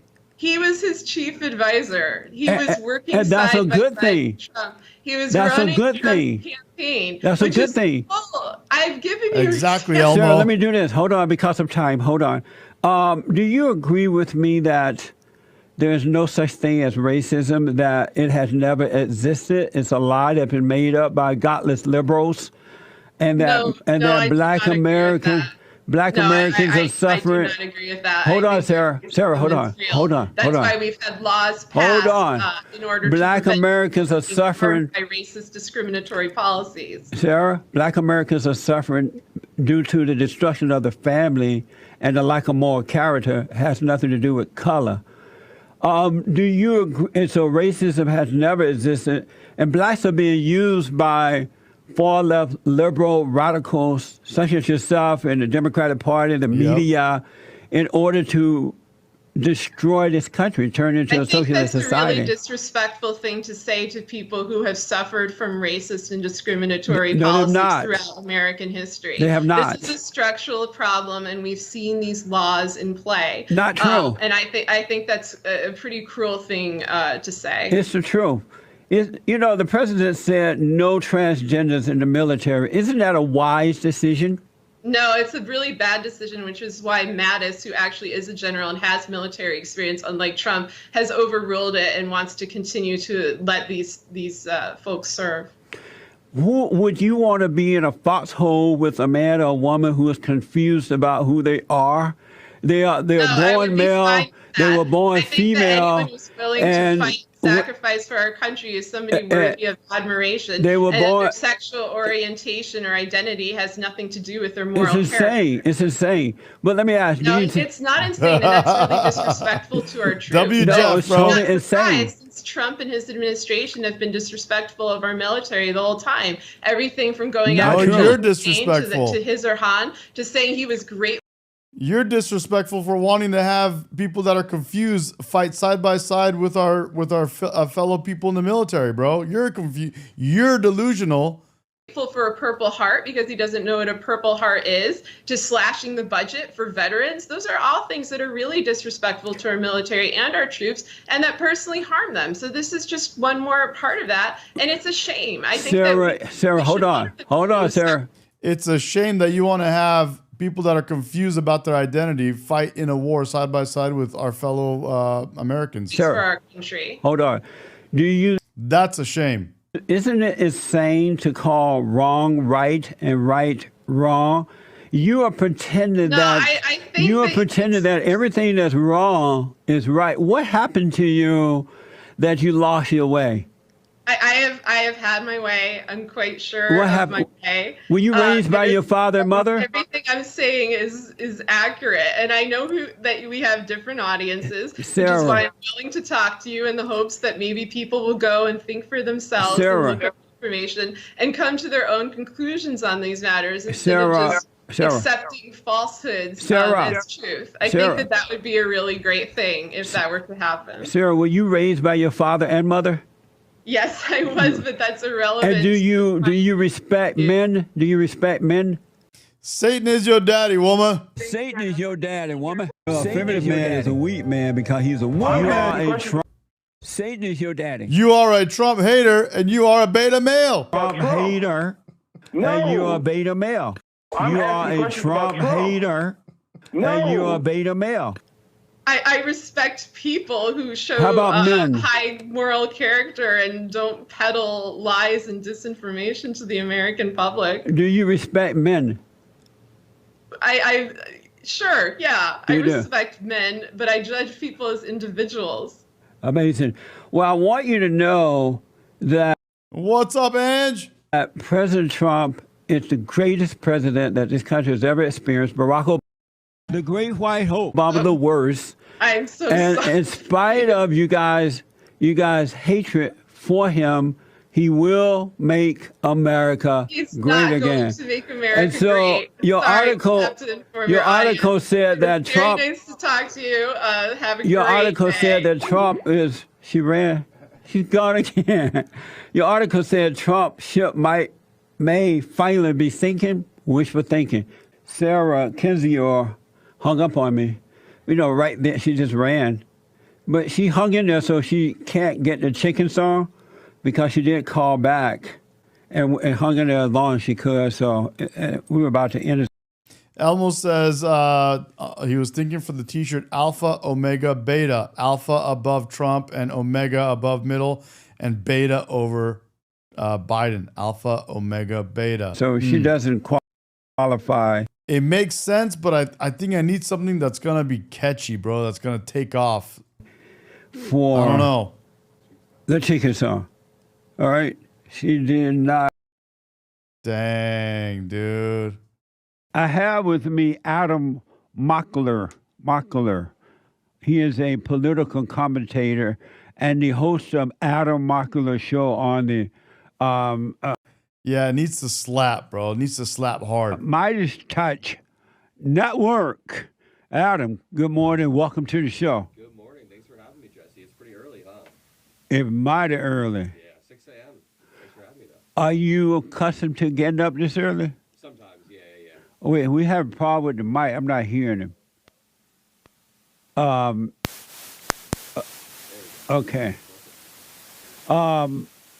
So, was it hard to get up? No. No? No, I get up early a lot, but I'm just, had to drink some coffee before I went on air. Someone's asking me to answer a question, and I'm trying to figure out what is this question you want me to answer. It says here, Medi, answer why wanting racism gone is bad. I think wanting racism gone. Medi, answer why you're saying why does wanting racism gone a bad thing? I don't think wanting racism gone is bad. I think Jesse's right. I think there is no racism. I think talking about racism and trying to pin some people against others is bad. And I think Democrats should stop doing that. I think Democrats should stop taking people that have very minor genetical differences with each other and making them completely different people. You know, people that are black the DNA is very similar to everyone else. People that are white, black, Asian, Persian descent, we're all the same. We have very, very tiny, minute differences with each other. And acting like some races are not as smart as you are, I think is racist. Acting like some races cannot make decisions as well as you can because of something that happened to them years ago, I think is racist. I think creating programs like affirmative action, DEI, welfare, and saying some specific races or genders or whatever it is need special help because they're not as smart as everyone else is fucked up. It's bullshit and it's not cool. We're all the same. And if you let people figure their lives out, they will do it on their own. They don't need you to help them figure out their lives. They don't need you to give them money. They don't need you to take money from someone else and give it to them. They can figure out how to get their own money. They can figure out how to put a roof over their head if you let them do it. Let them figure it out. Stop calling people racist. Stop separating everyone. We're all the same. We're all literally the same thing. All of us. Like, stop making people out to be something different. Leave black people alone. Leave women alone. Women can figure out their lives, and they have. Leave, whatever it is. Just leave everybody alone. Let them figure it out. We have equal rights for humans. That's it. We're all humans. 6 a.m.'s not too bad. Not all liberals wake up late. Is it the same person? Who said Medi? Oh, it's Tim. Okay, Tim. So calling someone a wetback, you said, Tim says, so calling someone a wetback isn't racist? No. So racism doesn't exist, but you don't believe it exists. So racism does exist, but you don't believe it exists in America. What are you talking about? DEI was to help force companies to hire more ethnicities. No, DEI was forcing, like you're right, it's forcing companies to make decisions based on what? Race and color of skin and gender. That itself is racist. You're forcing companies to make decisions based on race.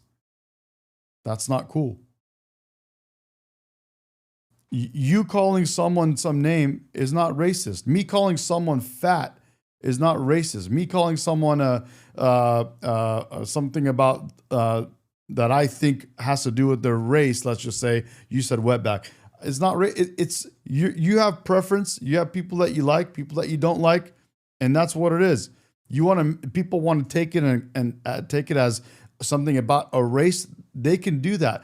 You don't have control. I don't have control over how people digest words that come out of everyone's mouth.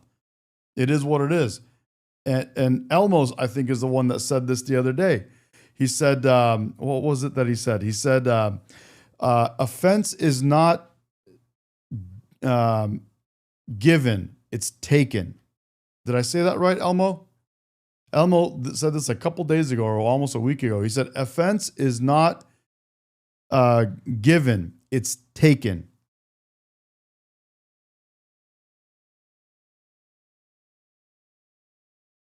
Thank you, Kev Dog. Smash the like. Hell yeah. Subscribe, bro. Thank you guys for subscribing, watching the numbers go up. But offense is not given, it's taken. The world is full of people saying all kinds of different things, making all kinds of different decisions, and you're the one for taking it as an offense, as a racism, as Islamophobia, as a this or that, whatever it is you want to do. No.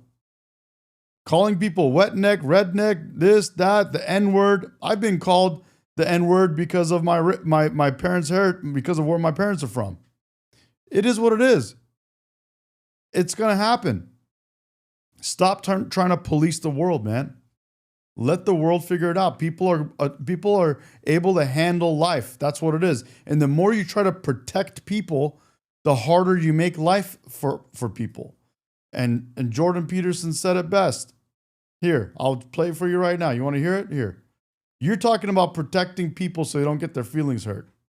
Here. People, if you over coddle people, if you protect them from everything that's sharp, you make them dull and stupid and narcissistic. And it's a really bad idea. This idea that's promoted by the people who are protecting those who are easily offended, that the way to make people secure is to protect them from things that they don't want to encounter. First of all, it's hard to make people safe because life is seriously not safe. Yep. Yes. And the way that you make people resilient is by exposing them to things that they're afraid of and that make them uncomfortable voluntarily, but you use exposure. Right.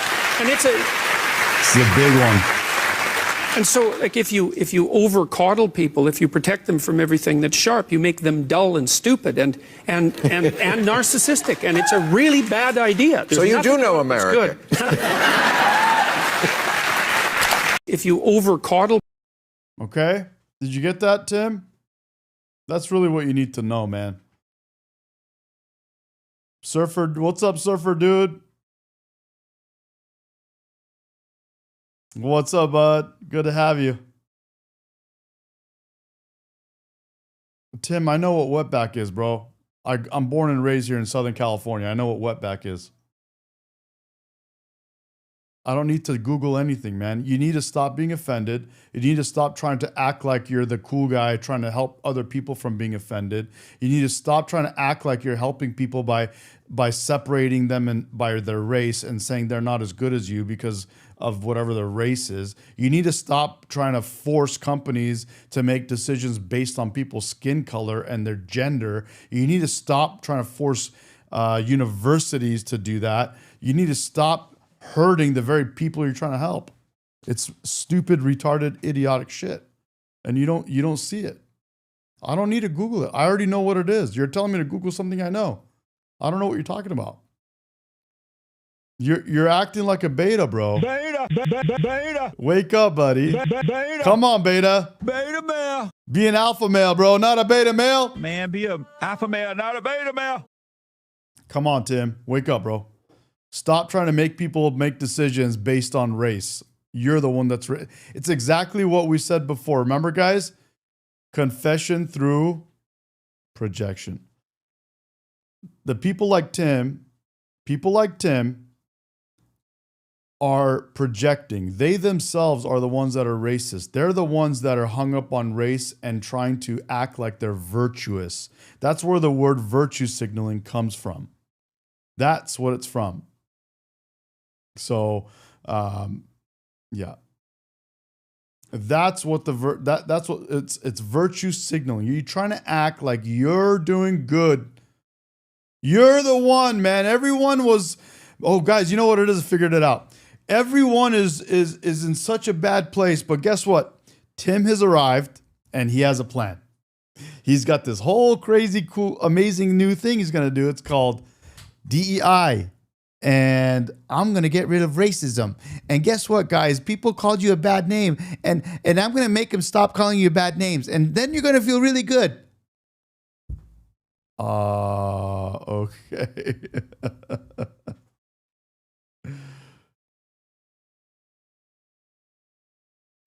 Guys, Tim is here to rescue you. You're black, or you're a woman, or you're something, whatever it is that you are. You're some minority, and you're not good enough. And your feelings are getting hurt when people say words. And Tim is here to save you. Thank you, Tim. Man, what would the world do without Tim, guys? Wow.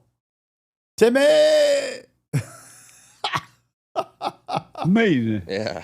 And so you are a political commentator and a YouTube host, right? How long you been doing this? How old are you? I'm 23. So how did you get into this and why? Yeah, I used to make a bunch of videos when I was a kid. When I was like 9 years old, I had my YouTube channel that I run now, but I would do gaming videos. You know, Call of Duty and all that? I would play Call of Duty and I would edit the videos. Tim, you're literally the one that's hung up on racism. Look at you. Trying to get people to Google wetback. Trying to get people to explain wetback. You're so locked in on racism. You're so locked in, bro. Get your head out of your ass. Leave people alone. Stop being racist. I got really good at video editing, really good at politics. And when I graduated high school, I was like, wait a minute, I'm still really good at video editing. I'm good at talking politics. So I started to go to Trump rallies and talk to people, and then it went viral. So since I was 21 years old, I've been doing this. Now I'm 23. Amazing. Yeah. And you are a liberal? Yeah. And why? Why? I think my values align with more center-left values of, I'd say, freedom of speech, personal liberty. Let's see what James says. James says in the chat, James says, Tim, why don't you start your DEI with the NBA and have more white people to make it more reflective of the population? Yeah. Oh yeah, Tim, why don't you do this? Why don't you start your DEI in plumbing? And why are there not more women plumbers? Tim, why are there not more women plumbers? Timmy, why are there? You know what, Tim? Do you want to call in? Should we have Tim call in? Should we hear his voice and should we talk to him? Give him a platform to talk. He has a lot to say. Timmy, why aren't there more women plumbers, Timmy?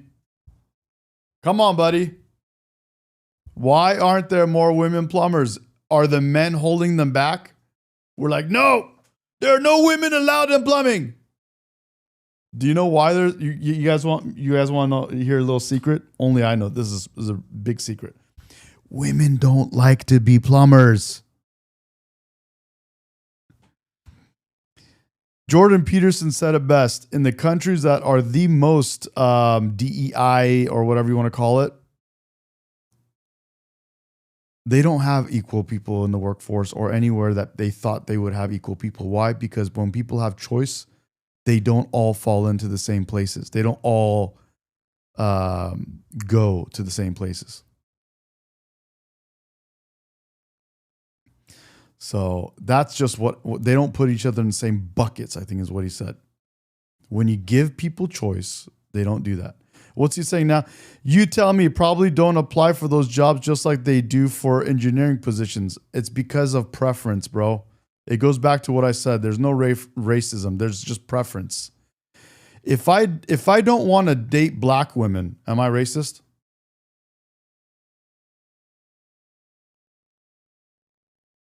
No. It's preference. People don't want to do that. That's just fact. It's just what it is. They have preference. They just don't go to the same places.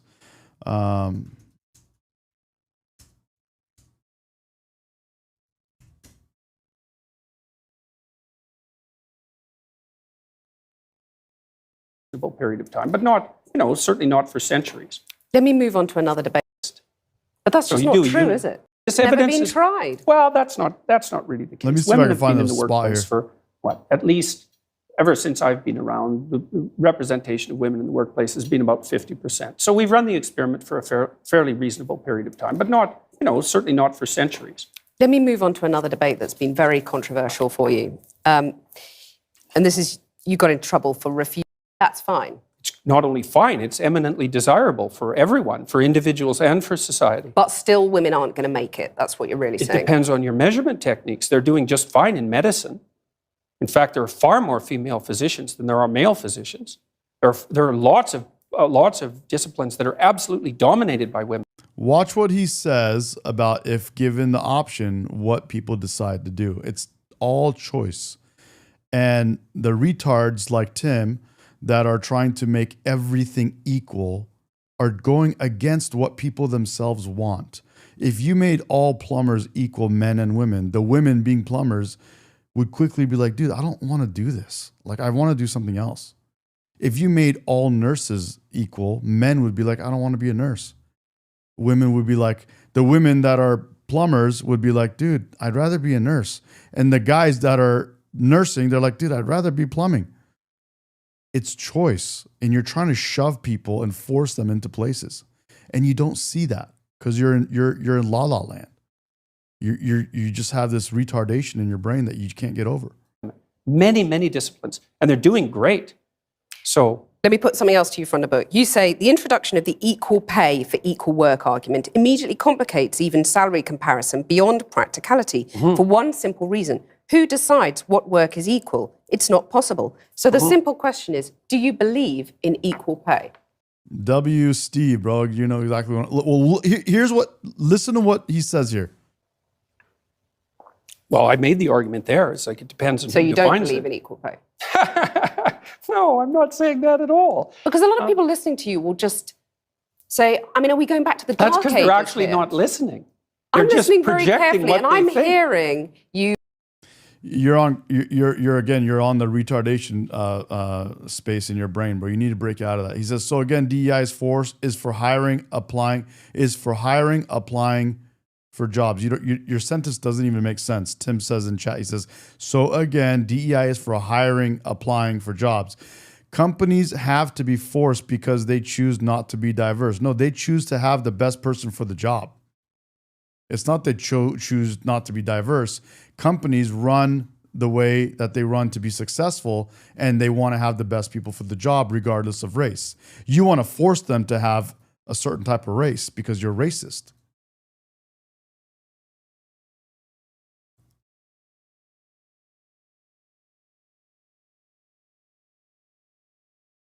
You see what you just said? You said DEI is for hiring, applying job. Companies have to be forced because they choose not to be diverse. No, they choose to pick the best people. If that happens to be a diverse group, great. If not, it doesn't matter. They are a company. They want to have the best company. They want to run the best company and be successful. I say that as a business owner that's owned many businesses. Nobody is saying people should be forced to apply for jobs. What are you talking about? I don't know what you're talking about. DEI is forcing people to hire. It's even worse. You're looking for outcome. You're trying to force an outcome, which is way worse than forcing opportunity. Way worse.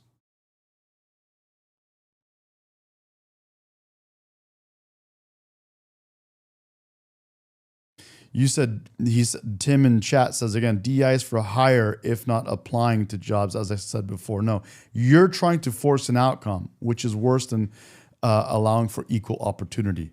Equal opportunity is great, Forcing the outcome is wrong. You're basically saying women need to just accept they're never going to make it on equal terms, equal outcomes is how you defined it. No, I didn't If I say was that. a young woman equal... watching that, I would go, well, Wow, he's about to say what I just said. Check it out. I might as well just go and play with my Cindy dolls and give up say trying that. at school because I'm not going to get the top job I want because there's someone sitting there saying it's not possible and it's not desirable, it's going to make you miserable. Desirable. That's what I said. It's a bad social goal. He says equal outcomes are not desirable, which is what Tim is talking about, the hiring. Equal outcomes are not desirable. Listen to it again, and he's going to explain why. I give up trying at school because I'm not going to get the top job I want because there's someone sitting there saying it's not possible and it's not desirable, it's going to make you miserable. Desirable. That's what I said. It's a bad social goal. I didn't say that women shouldn't be striving for the top or anything like that, because I don't believe that for a second. Striving for the top, but you're going to put all those hurdles in their way, as has been in their way for centuries, and that's fine. You're saying that's fine. No, I really think patriarchal system is just that's fine. Silly. I do. I think that's silly. I really do. I mean, look at your situation. You're hardly unsuccessful. Yeah, and I have. How do you manage? DEI is equal outcome. People with DEI, coming from someone that's been in the corporate world and owned my own businesses and has been watching debates and discussions on this for longer than anybody I've ever met. DEI is forcing outcomes. It's choosing people at universities based on their race and their gender, ethnicity. It's corporations choosing to have a colored person or a female or whatever the case may be to hit quotas in the company so that they can get some kind of first of all, they can present better when they want to show their diversity, but also I think they get some kind of kickbacks from the government or whatever the hell it is. It's definitely outcome. You're wrong about that, surfer dude. Sorry to burst it for you, but that's the reality. It is forcing outcomes. Hard to get where I've got to. Good so for that's you. okay. Battling is good. This is dolls. I I give didn't up say trying that. at school because I'm not going to get the top job I want because said there's that someone sitting there saying it's not possible I and it's said not that desirable. It's equal going to make outcomes you aren't miserable. desirable. That's what I said. It's a bad it's not social desirable. goal. I didn't say that women shouldn't be striving for the top or anything like that, because I don't believe that for a second. Striving for the top, but you're going to put all those hurdles in their way, as has been in their way for centuries. Nobody's putting hurdles in anybody's way, bro. Everyone's just doing their hardest. They're trying their best to get to the top too. Nobody put hurdles in women's way for plumbing. Nobody said women can't be plumbers. Nobody's putting hurdles in their way. Why aren't there women plumbers? Because men put hurdles in their way? Centuries, and that's fine. You're saying that's fine. No, I think I really the think patriarchal system is just that's fine. Silly. I do. I think that's silly. I really do. I mean, look at your situation. You're hardly unsuccessful. Yeah, and I have battled quite hard to get where I've got to.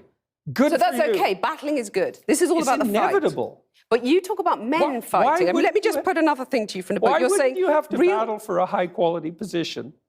Well, I notice in your Great question. Why wouldn't you have to battle for a high quality position? book, you talk about real conversations between men containing, quote, an underlying threat of physicality. Oh, there's no doubt about that. What about real conversations between women? Is that something, or are we sort of...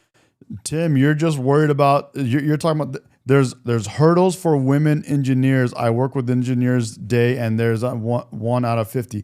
It's because women don't gravitate towards being engineers. It's not hurdles. There's hurdles for men that want to be engineers. I'm a man. Any man right now wants to be an engineer. You think it's easy for men? No. And it's not easy for women either. You want to be an engineer, you want to be in a good position, in a desirable position, you're going to have to work hard for it, just like any man has to do. Why aren't you talking about plumbing? Why are you just going to engineering, by the way? too amenable and reasonable?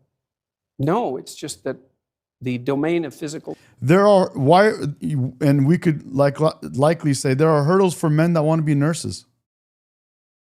Conflict is sort of off limits for you. Well, you just said that I fought to get where I've got. Yeah, but what does that make me? Well, a proxy man or something? I don't imagine that you've... Yeah, to some degree. I suspect you're not very agreeable. So that's the thing. Successful women, I'm not very agreeable. Surfer Dude is back. Says in chat, Surfer says, outcome is solely in the individual's hands. DEI in college or corpo isn't quotas or handout. You're completely wrong. I've been there and I know firsthand it is. It really is. People are choosing based on DEI and they're hitting quotas for that. It's just a stark reality. If you're on the left or you're not aware of that, then you need to look into DEI a lot more closely. You're being fed by someone that's being disingenuous. Right. I've noticed that actually in this conversation. At least and I'm sure it served your career well. Successful women, though, basically have to wear the trousers, in your view. They have to sort of become men to succeed, is what you're saying. Well, if they're going I've had to fight to succeed, if they're therefore going to I'm an compete honorary against man. men, certainly masculine traits are going to be helpful. I mean, one of the things I do in my counseling practice, for example, when I'm consulting with women who are trying to advance their careers, is to teach them how to negotiate and to be able to say no and to not be easily pushed around and to be formidable. And you need to, if you're going to be successful, you need to be smart, conscientious, and tough. Well, here's a radical idea. Why don't the bosses adopt the male bosses, shall we say, adopt some female traits so that women don't have to fight and get their sharp elbows out for the pay rises? It's just accepted if they're doing the Tim in the chat says, if DEI is a quota, why are all the engineers at my company white and the people that work in the field African? I don't know. You'd have to figure that part out. I don't know your field or what the hell's going on. I'd have to learn more, but maybe it's like that because of DEI. Maybe it's like that because you haven't used DEI enough. Maybe they don't care about DEI. I have no idea about your field, bro. Go figure it out yourself. The same job, they get the same pay. Well, I would say partly because it's not so easy to determine what constitutes the same job. But that's because, arguably, there are still men dominating our industries, our society, and therefore they've dictated the terms for so long that women have to battle to be like the men. No, it's not true. It's not true. So, for example, where's the evidence? Well, I can give you an example very quickly. So I worked with women who worked in high-powered law firms in Canada for about 15 years, and they were as competent and put together as anybody you would ever meet. And we were Tim, it is a quota, and you're the dumbass. Trying to figure out how to further their careers. And DEI is quota based. It's making decisions based on race, color, gender, all that stuff. There was a huge debate in Canadian society at that point that was basically ran along the same lines as your argument, is that if the law firms didn't use these masculine criteria, then perhaps women would do better. But the market sets the damn game. It's like... And the market is dominated by men. No, so it's not. It's not. The market is dominated by women. They make 80% of the consumer decisions. That's not the case at all. If you're talking 80%. about people who stay at home looking after children, by and large, they are still women. So they're going out doing the shopping. But that is changing. They make all the consumer decisions. Okay, so the market is driven by women, not men. Right. Okay, and if you're a lawyer in Canada... And they still Canada, pay more for the same sort of goods. That's been proven, that men, you buy a blue bicycle helmet, it's going to cost less than a pink one. Anyway, we'll come on to that. It's partly because men are less agreeable. Right, so they won't put up with it. I want to ask you, is it not desirable to have some of those female traits you're talking about? I'd say that's a generalization, but you've used the words female. Agree, State Line. Most of them would rather argue. State Line in the chat says he'd rather argue on BS than actually do research. This info is readily available in addition to awareness.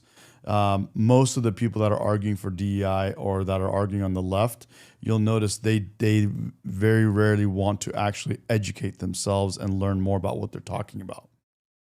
Traits. Is it not desirable to have some of them at the top of business? I mean, maybe there wouldn't have been a banking crisis. They don't predict success in the workplace. The things that predict success in the workplace are intelligence and conscientiousness. Agreeableness negatively predicts success in the workplace. And so does high negative emotion. You're saying that women aren't intelligent enough to run these top companies? No, I didn't say that at all. You said that female traits don't predict success. But I didn't say that intelligence wasn't. I didn't say that. Hey guys, let me know if you guys want to jump online and have a chat. I'm down to take a call today. Intelligence and conscientiousness. Well, you were saying that intelligence and conscientiousness by implication are not female. And we could just shoot the breeze. We don't have to debate or anything. We just kick it. Female traits.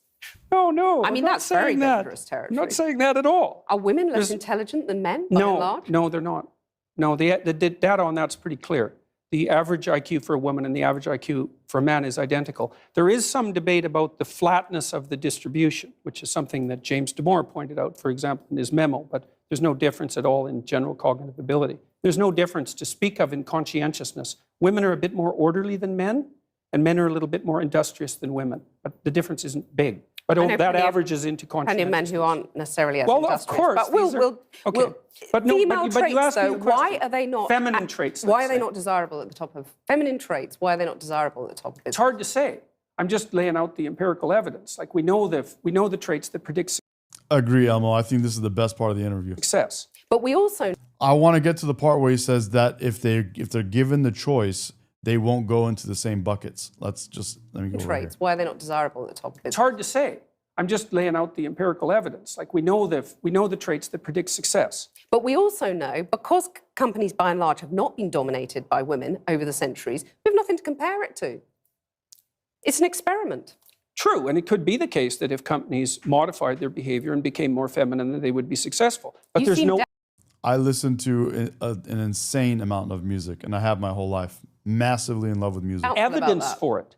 I'm not neither doubtful nor non-doubtful. There's no evidence. So why for not it. give it a go, as the radical Because the evidence feminists would suggests, say? well, it's fine. If someone wants to start a company and make it more feminine and compassionate, let's say, and caring in its overall orientation towards its workers and towards the marketplace, then that's a perfectly reasonable experiment to run. My point is that there is no evidence that those traits predict success in the workplace. And there's Because it's this never evidence been is- tried. Here we go. I hate that I keep stopping this, but I'm reading chat and I like it. Cheryl says in chat, liberals always talk in circles. They have a very hard time with logic and critical thinking. Yeah, absolutely. Elmo says, Trinity Roots have a listen to this group, Medi. Surfer Dude says, hell yeah, I'm a big music nerd. It's not great for clicks, but I'd shoot the shit on some... something.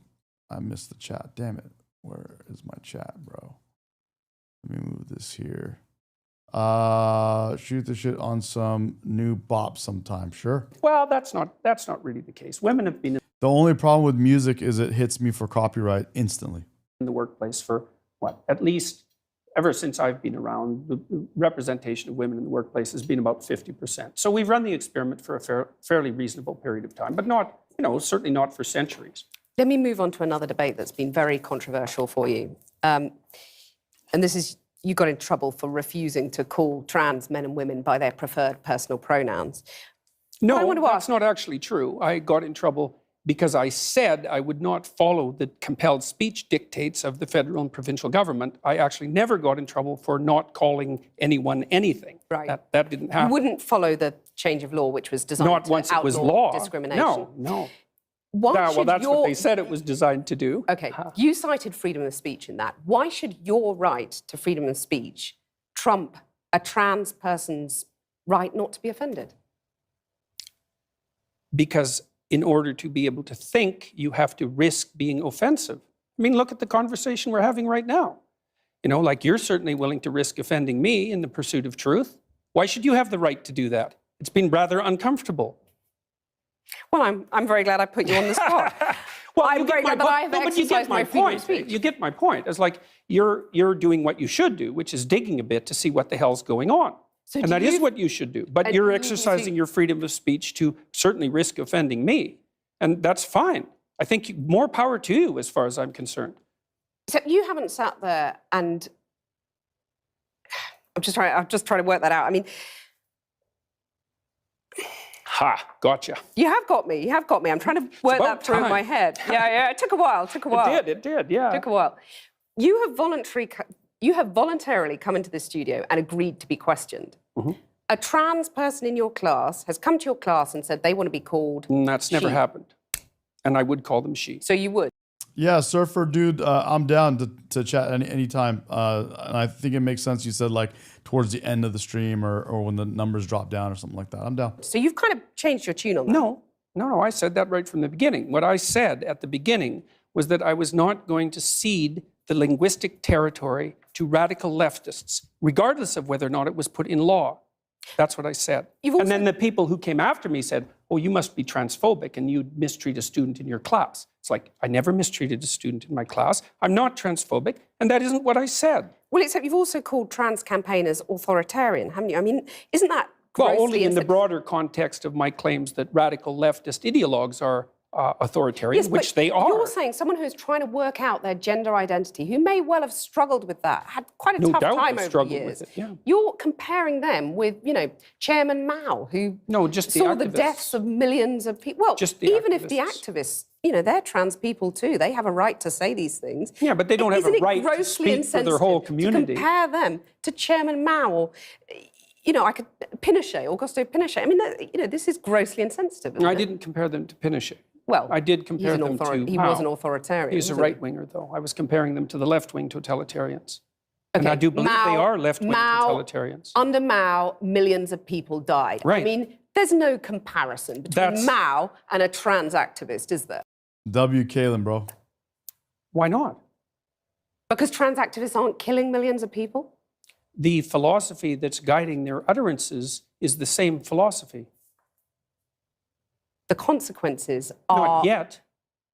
You're saying that trans activists could lead to the deaths of millions of people? No, I'm saying that the philosophy that drives their utterances is the same philosophy that already has driven us to the deaths of millions of people. Okay, tell us how that philosophy is in any way comparable.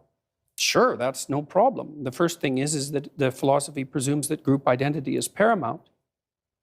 That's the fundamental philosophy that drove the Soviet Union and Maoist China. And it's the fundamental philosophy of the left-wing activists. It's identity politics. It doesn't matter who you are as an individual. It matters who you are in terms of your group identity. You're just saying these things, though, to provoke, aren't you? I mean, you are a provocateur. I never said You're like anything. the alt-right that you hate to be compared to.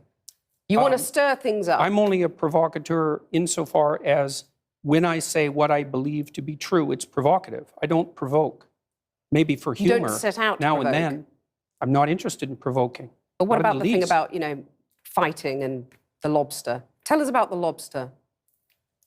Well, that's quite a segue. Well, the first chapter I have in my book is called Stand Up Straight with I love this part. Your shoulders back. And it's an injunction, be true. About the lobster. Maybe for humor. You don't set out now to and then. I'm not interested in provoking. But what about the thing about, you know, fighting and the lobster? Tell us about the lobster. Well, that's quite a segue. Well, the first chapter I have in my book is called Stand Up Straight with Your Shoulders Back. And it's an injunction to be combative, not least to further your career, let's say, but also to adopt a stance of ready engagement with the world and to reflect that in your posture. And the reason that I write about lobsters is because there's this idea that hierarchical structures are a sociological construct of the Western patriarchy. And that is so untrue that it's almost unbelievable. And I use the lobster as an example because the lobster, we divulged from lobsters in evolutionary history about 350 million years ago, common ancestor. And lobsters exist in hierarchies, and they have a nervous system attuned to the hierarchy. And that nervous system runs on serotonin, just like our nervous systems do. And the nervous system of the lobster and of the human being is so similar that antidepressants work on lobsters. And it's part of my attempt to demonstrate that the idea of hierarchy has absolutely nothing to do with sociocultural construction, which it doesn't. Let me just get this straight. You're saying that we should organize our societies along the lines of the lobsters? I'm saying that it's inevitable that there will be continuity in the way that animals and human beings organize their structures. It's absolutely inevitable. And there is 1/3 of a billion years of evolutionary history behind that. Right? That's so long that 1/3 of a billion years ago, there weren't even trees. It's a long time. You have a mechanism in your brain that runs on serotonin that's similar to the lobster mechanism that tracks your status. And the higher your status, the better your emotions are regulated. So as your serotonin levels increase, you feel more positive emotion and less negative emotion. So you're saying, like the lobsters, we're hardwired as men and women to do certain things, to sort of run along tram lines, and there's nothing we can do about it?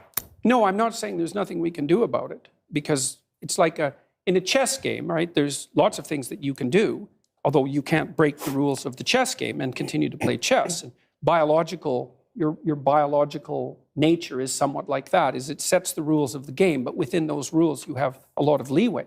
But the idea that, but one thing we can't do is say that hierarchical organization is a consequence of the capitalist patriarchy. It's like, that's patently absurd. It's wrong. It's not a matter of opinion. It's seriously wrong. Fuck, man, I love the way he explains this stuff, dude. God damn, he's good. Aren't you just whipping people up into a state of anger and not at all? Divisions between men and women. You're stirring people up. You know. Joshua, yes, I play chess. Any but I prefer backgammon. But I play chess. critics of you online get absolutely lambasted by your followers. And I play Clash Royale on my phone. And by me. It's like a chess game, sort of, with a very short time frame. Generally. Sorry, your critics get lambasted by you. I mean, If isn't they're that academics. irresponsible? Not at all. If an academic is going to come Okay. after me and tell me that I'm not qualified and that I don't know what I'm talking about. So like, you're it's not going to say seriously to your not the followers same. now, quit the abuse, quit the anger. Well, we'd need some substantial examples of the abuse and the anger before I could detail that question. There's a lot of it out there. Let's take a more general perspective on that. So He says you said you beat Clash Royale. You can't beat Clash Royale. I've had 25,000 letters since June, something like that, from people who told me that I've brought them back from the brink of destruction. And so I'm perfectly willing to put that up against the rather vague accusations that my followers are making the lives of people that I've targeted miserable. Jordan Peterson, thank you. My pleasure. Nice talking with you. I put to you that here in the UK, but that's So just you not do, true, you- is it? That Not doesn't necessarily matter. going to get to the top. No, I'm not saying it doesn't matter either. You're saying, I'm not saying why it exists, but it exists. Now, Yeah, but if you you're a have to say woman, why that it seems exists. pretty unfair. You have to say why it exists. But do you agree that it's unfair? If you're Oh man, that sucks, Joshua. You're a Get it woman. back. Let me know. I'll play you. Not necessarily. and on average you're getting paid 9% less than a man, that's not fair, is it? You're more agreeable than men. Agreeable. Women are Salary, which is gender.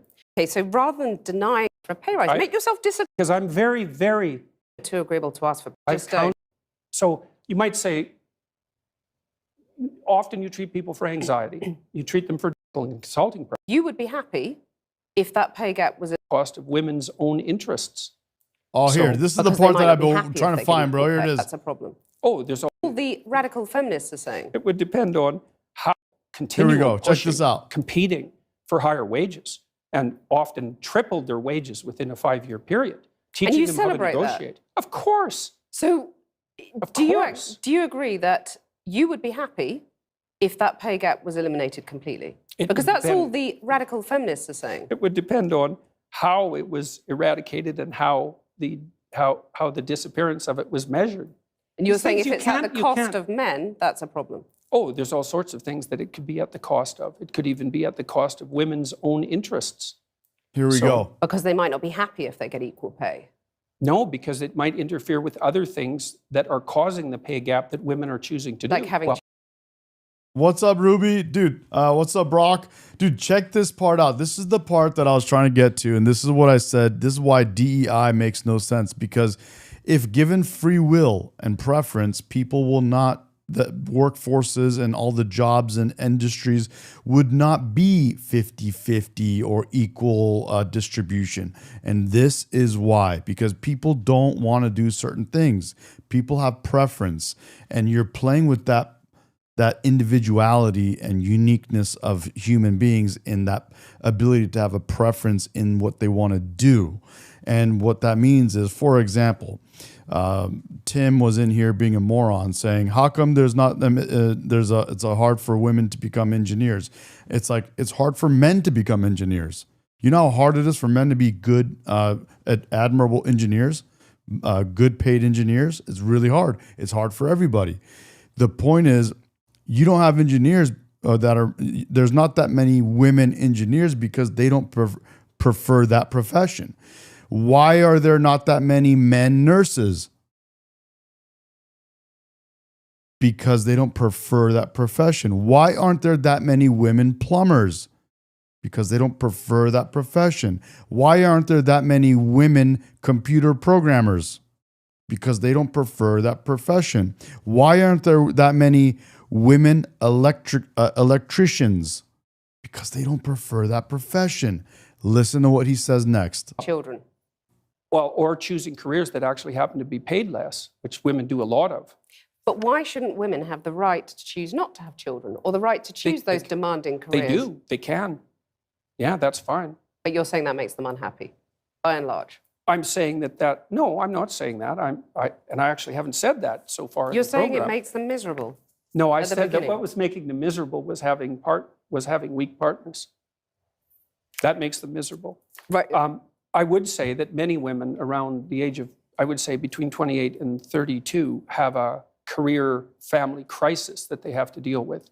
And I think that's partly because of the foreshortened time frame that women have to contend with. Like, women have to get the major pieces of their life put together faster than men, which is also partly why men aren't under so much pressure to grow up. So because for the typical woman, she has to have her career and family in order pretty much by the time she's 35, because otherwise the options start to run out. And so that puts a tremendous amount of stress on women, especially at the end of their 20s. I think I take issue with the idea of the typical woman, because, you know, all women are different. And that's what I want to just put another quote to you from the book. Well, you they're say, different in some ways and the same in others. Okay, you say women become more vulnerable when they have children. Oh, yes. And you talked in one of your YouTube interviews about crazy harpy sisters. So, simple question. Is gender equality a myth in your view? Is that something that's just never going to happen? It depends on what you mean by equality. No, Being if you treated mean fairly, men and women, getting the same opportunities. Here we go. I think this is fairly.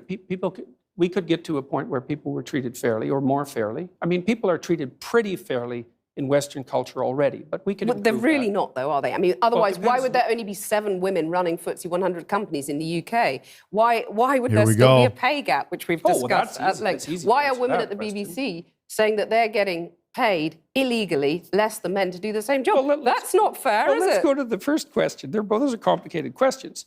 Seven women. Repeat that one. There's 7 women running the top FTSE 100 companies in the UK. Okay. Well, the first question might be, why would you want to do that? Why would a man want to do it? I mean, there's a lot of money. It's an interesting job. There's a certain number of men, although not that many, who are perfectly willing to sacrifice virtually all of their life to the pursuit of a high-end career. So they'll work. These are men that are very intelligent. They're usually very, very conscientious. They're very driven. They're very high energy. They're very healthy. And they're willing to work 70 or 80 hours a week, nonstop, specialized at one thing to get to the top. So you're saying women are just more sensible. They don't want that because it's not a nice life. I'm saying that's part of it, definitely. And so I work So you don't think there are barriers in their way that prevent them getting to the top of those companies? Oh, there are some barriers, yeah, like men, for example. I mean, to get to the top of any organization is an incredibly competitive enterprise. And the men that you're competing with are simply not going to roll over and say, please take the position. So let me come back to my question. Absolute all-out warfare. Is gender equality a myth? I don't know what you mean by the question. Men and women aren't the same, and they won't be the same. That doesn't mean they can't be treated fairly. Is gender equality desirable? If it means equality of outcome, then almost certainly it's undesirable. That's already been demonstrated in Scandinavia. Here we go. Because in Scandinavia, what do you mean by that? Equality of outcome is undesirable. Well, men and women won't sort themselves into the same categories. This is the point that I was trying to make. And I'm tired of responding to Tim because Tim just is that, one-minded where he's just in a religion kind of a mindset where there's nothing you could say to sway him. But to the rest of you guys that are actually able to listen, this is what I was trying to say, guys, is that if given choice, if given the option, they won't sort themselves into the same categories, into the same jobs, into the same industries. That's why you have more women that are nurses, more men that are plumbers, more men that are engineers, more men that are electricians. It's just the reality. If you let people choose what they want to do, you get what we have as a society. What we have right now is everyone choosing what they want to do. And some people say, well, it's hard for women to get this kind of a job. Well, it's hard for men to get the same jobs. It's hard for everyone to get jobs. Being hard is not a problem. That's a good thing. You should have to work hard to get a good position, not a shitty position. That's how it works. But if everyone was given the option to go choose right now whatever you want, no matter what, you would still end up with the same kind of distribution. Women don't want to be plumbers. There's a reason for that. Men don't want to be nurses. There's a reason for that. Women don't want to give their whole life up and everything that they have, in their life to become a CEO. They just don't. It's just not a thing. They have kids. They want to get pregnant. They want to have children. They want to be there at the home to raise their children. If they have preference, they want to do that. And just because a couple of soy boys are in this mindset of, no, women should not ever have to think like that. Well, they want to think like that. That's just what they innately want to do. A lot of them prefer that. This is freedom of choice. But listen to what Jordan Peterson says here, because they've tested this out in another country. They know of a country that has the most equality, or whatever you want to call it, or the most freedom of choice. And here's what happened. Check it out. What do you mean by that? Warfare. Is gender equality Check this out. I don't know what you mean by the question. Men and women aren't the same, and they won't be the same. That doesn't mean they can't be treated fairly. Is gender equality desirable? If it means equality of outcome, then almost certainly it's undesirable. That's already been demonstrated in Scandinavia. Because in Scandinavia... What do you mean by that? Equality of outcome is undesirable. Well, men and women won't sort themselves into the same categories if you leave them alone to do it of their own accord. I've already seen that in Scandinavia. It's 20 to 1 female nurses to male, something like that. It might not be quite that extreme, and approximately the same male engineers to female engineers. And that's a consequence of the free choice of men and women in the societies that have gone farther than any other societies to make gender equality the purpose of the law. Those are ineradicable differences. You can eradicate them with tremendous social pressure and tyranny, but if you leave men and women to make their own choices, you will not get equal outcomes. Right, so you're saying that anyone who believes in equality, whether you call them feminists, call them whatever you want to call them. You see what he says?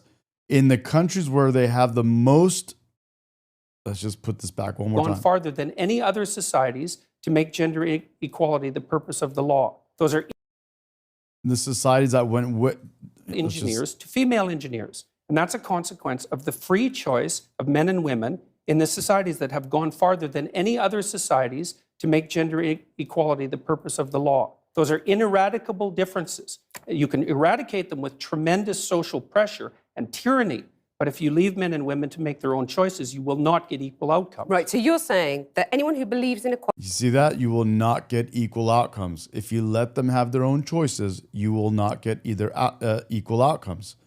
That's why when you try to force DEI, you're going against what people themselves want for themselves.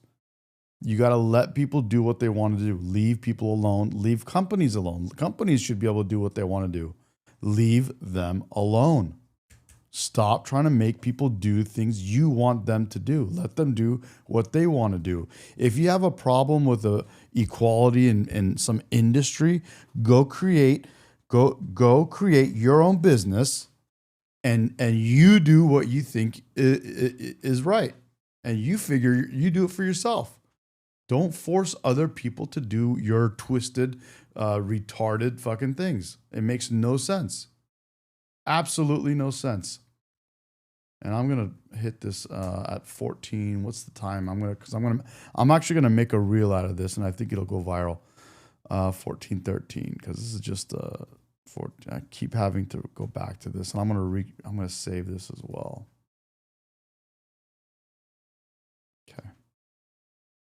I want to hear that one more time. Differences. You can eradicate them with tremendous social pressure and tyranny, but if you leave men and women to make their own choices, you will not get equal outcomes. Right, so you're saying that anyone who believes in equality, whether you call them feminists, call them whatever you want to call them. That was good. That was good. That's what I'm talking about.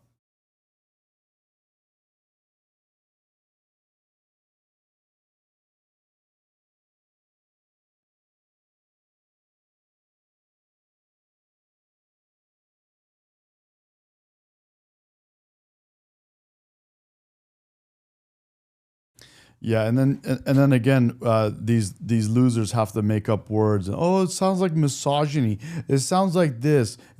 Dude, You just stop it, bro. Just stop it. All these misogyny and racisms, all the isms and the ists and the phobias and mobias. Oh, that's Islamophobia. Oh, that's a racism. Oh, that's sexism. That's misogyny. Dudes, just stop it, bro. Leave people alone.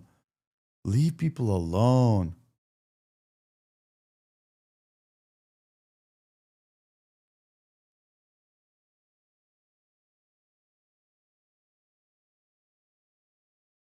Yeah, Tim, you need help, bro. You need to get your life in line, bro. You need to go look at yourself in the mirror. Should basically give Racist people calling other people racist. Yeah, and I could call you retarded, bro. You need to you came here, bro. You're welcome to leave. You're welcome to leave. Now, I don't think most liberals are insane, but neither do they make it clear they disapprove of the ones who are, and their cowardice in not marginalizing their own crazies has been their downfall. I couldn't get Neil deGrasse Tyson, a genius scientist and preeminent scientific voice in the media, to agree that it was ridiculous for Scientific American and The Atlantic to be claiming that separating sports by sex doesn't make sense. Yes, it does. Actually, it makes perfect sense. And there's a lot of stuff like that on the left. And when conservatives see it, they say, I'm sorry, we're just not going to go along with reinventing society, often pointlessly, even if we have to cancel democracy to do it. That's what they're saying. They see gender as only a construct and sex is assigned at birth, and they say, we're not doing that. Transing kids by self-diagnosis with no age limit, no parental notification, and no acknowledgement of social contagion, not doing it. Asylum now covers any reason for anyone to come to America, not doing it. Homelessness is a lifestyle. Natural immunity doesn't count anymore. Whiteness is toxic. Penises in women's prisons. Welcoming the Intifada. We're not doing it.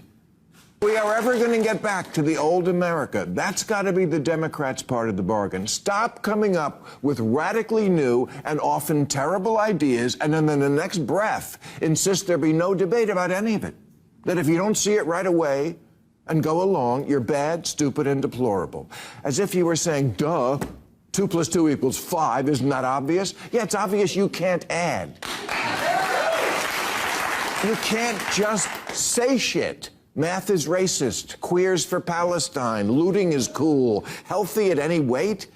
If the men's football team played the women's team, it would be a tie. You can't just say shit. I mean... Exactly, bro. You can't just say shit. That's what they do on the left. They just say shit, and just because they said it, they think, oh yeah, that's true now, and you have to take it for what I just said. No, it's not true. It's not true. But it doesn't make it true. Because children should not be able to decide their genders at recess. Because you're not Harry Potter.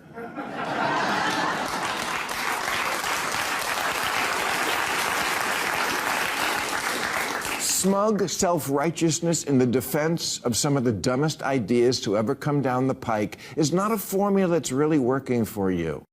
W-Min, dude, hell yeah. Love it. Love it. He's red pilling himself, and I heard that Jon Stewart is doing the same thing. And that was Truth was telling us that. It's so good. So good. Oh, by the way, I don't know if you saw it or not, but my reel that I made of Jesse Lee Peterson, it just hit 1 million views in 4 days. I posted it 4 days ago.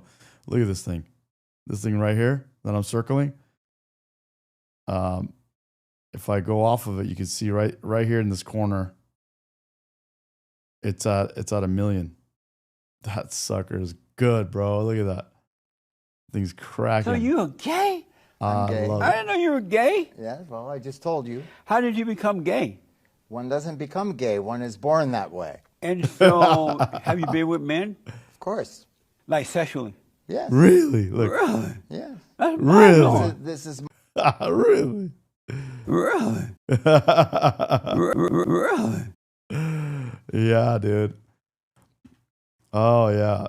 Oh, Surfer, you haven't seen my other reels, dude. I got reels with 5 million, like this one's at 17 million. This one's at 3.2 million. I got ones at 5, 7, 10, 20. It's just, I got all kinds of stuff. Muslims living with Sikhs. Problem. Muslims living with Hindus. Problem. Muslims living with Baha'is. Problem. Muslims living with Shintos. Problem. Muslims living with... Yeah, that's a good one. That's another good one.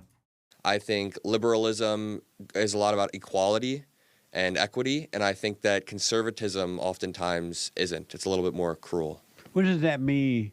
Equality and equal. Equity? Equity. Well, yeah, What does that mean, equality? Equality, when it comes to liberalism, I mean just the ability for anybody to love who they want, the ability for anybody to act how they want as long as they're not harming anybody else. So when I look at conservatism, I oftentimes feel like it's not even about freedom. It's not about equality at all. When I look at liberalism, just from a really broad level, they want freedom of religion, freedom of speech, freedom of all of this stuff. But that's the same thing conservative want. Do they? Does the current administration want freedom of speech? Yeah. You think so? But why do you think they don't want it? The current administration has been a little bit weird when it comes to freedom of speech. Did you hear about the Brendan Carr FCC stuff? But who is acting up right now, the liberals or the conservatives? The conservatives are in power, so they're the ones that are trying to stop free speech, it feels like. So you believe in liberty, right? Mm-hmm. And free speech. Mm-hmm. Amazing. And those are your values. Overall, broadly, yeah. What's important to you? Personally? Like what topics right now? No, What what's issues? important to you? You're a Z, right? Gen Z, yeah. And so what's important to you? What's important to me, I just really broadly, is growing up in America where there's moral clarity and where my values can be represented. So my values of freedom of religion or freedom of like the right to say what you want. But right now, I'm really, really looking for a future where America can be anti-Russia and pro-Ukraine, because pro-democracy, anti-authoritarianism, anti-like demonization of immigrants, pro-equality, just a lot more of America with moral clarity in it. When you say more Demonization of immigrants, it's not immigrants, it's illegal immigrants. clarity, what does that mean? It means, you know, a few days ago when that Politico group chat article came out, all of those Republicans were saying crazy things in a group chat. It was like gas chambers and all of that in the group chat. Did you read that article at all? Yeah. J.D. Vance after... I didn't read the article, but we did talk about it. Yeah, you know what I'm talking about. Yeah, I know what you're talking J.D. Vance after that wouldn't even condemn it. He wouldn't even say that it was bad. And I think that's a lack of moral clarity. You're not What making does a moral clarity mean? you're being very, very clear on what moral values you want the country to stand for, and J.D. Vance isn't being clear. He's muddying the waters, and now people in my generation don't know, are we allowed to make jokes about gas chambers? People don't know. We need J.D. Vance posted a video, and Democrats are losing their minds. Min sent this one. W Min, Min sent this one. Let's see. Losing their minds for it. Watch this. Oh no, I gotta turn the music off. But there it is.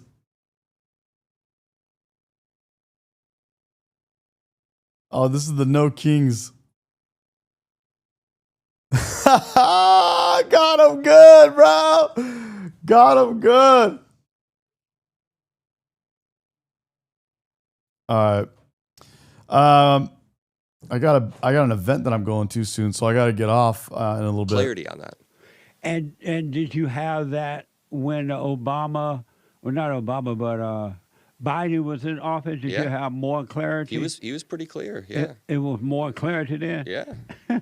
He would say... And what was it? He would say, What was the more clarity? He would say, I'm not a president for Republicans. I'm not a president for Democrats. I want to be a president for all Americans. He would say that political violence is never okay. Like, Well, yeah, that's all him. Babe, can I have some fruit, please? Some fruit? Come on, woman. Gotta trigger the betas in the chat. Come on, woman.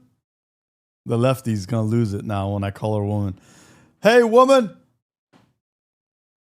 Never happened. They had the Black Lives Matter stuff. They had But Biden condemned Antifa that. and all that. And so, Come take care of your man, woman. Be that house woman that you are, woman. Trigger all the lefties right now. I didn't condemn. Stay in the kitchen where you belong, woman. What? Stay in the kitchen where you belong and get me some fruit, woman.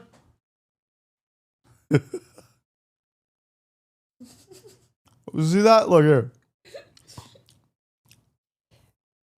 And then later he's going to get a spanking for that. You see how she's feeding me, bro? See how that works? Come on, you lefties. Oh, Adam's good. Adam says I need a bell. I just ring a bell. Oh, I like that one. She feeds me too, bro. Yeah, she just fed me. And now I'm feeding myself, but.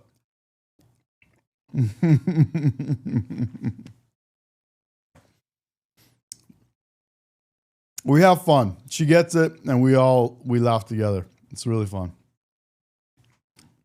Yeah, Black Lives Matter. He said the property damage he condemns. So, are you a Christian? No. And why not? And get back in the kitchen. I better not catch you outside the kitchen, woman, or the laundry. You know, my dad is Muslim, and my mom's side of the family is more Christian. When I was young, I used to go to the mosque a lot with my dad every Friday. We're going shopping. Here she comes. Let's say that louder. I said because of all these comments, we're going shopping. Uh-oh. Oh, here, I just got myself in trouble. All right, woman. I'll take you shopping. That's fine. For Friday prayer. And oh, yeah, and Adam says, make me a sandwich.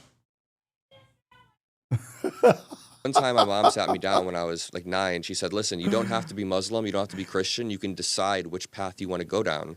So after going to the mosque and after, hearing some of my more Christian family members out, I made the independent decision that I'm more atheist agnostic. I don't believe in God. Intuitively, it doesn't feel right. There's no evidence to me. So your mother stopped you from going to the mosque with your father? Yeah, she makes the fruit, she washes them, she cuts the tops off the strawberries and gets it all good for daddy. You see that? Come on, lefties. Lefties are losing it. You guys ever see that show, Lefties Losing It? You guys ever see that? Check it out. Lefties losing it. Let's go, baby. Let's go.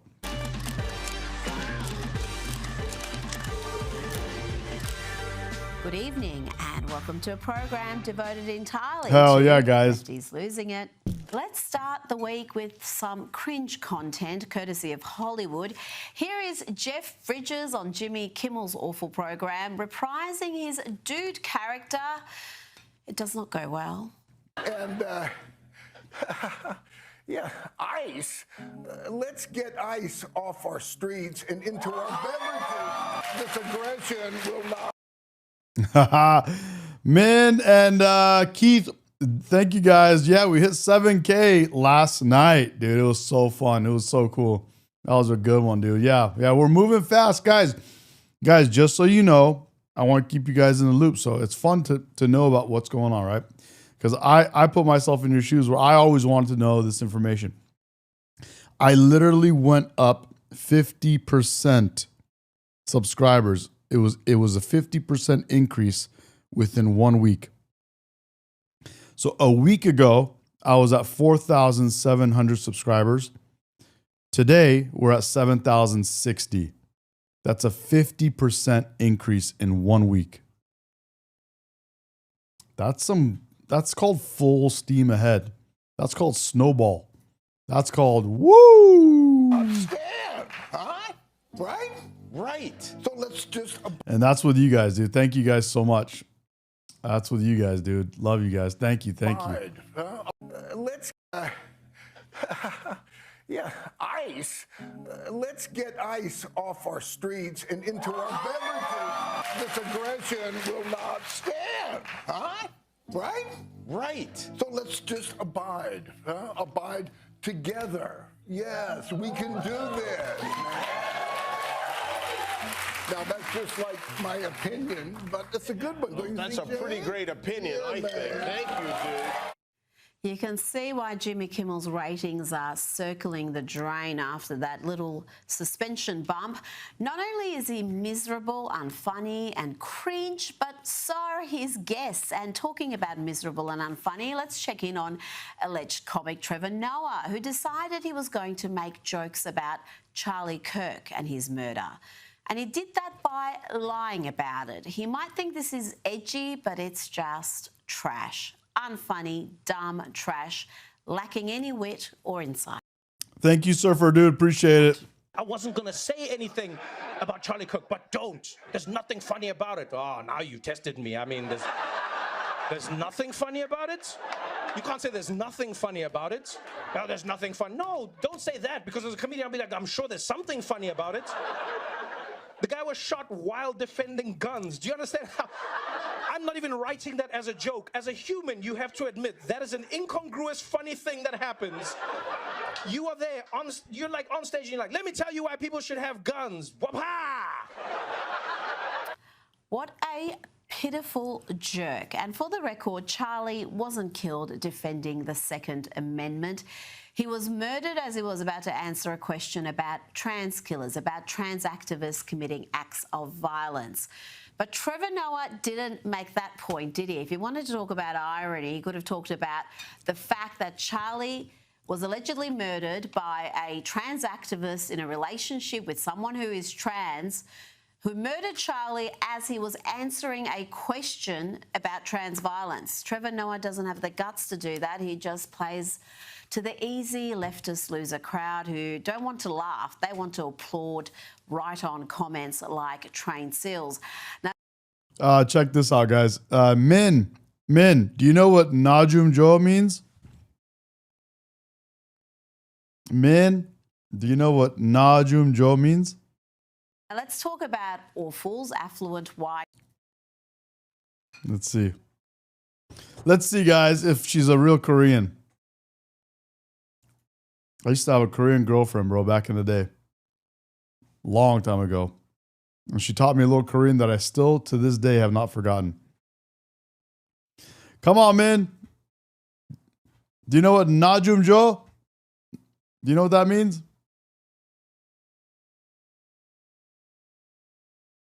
White female leftists, they're a growing problem and they dominate Democrat ranks.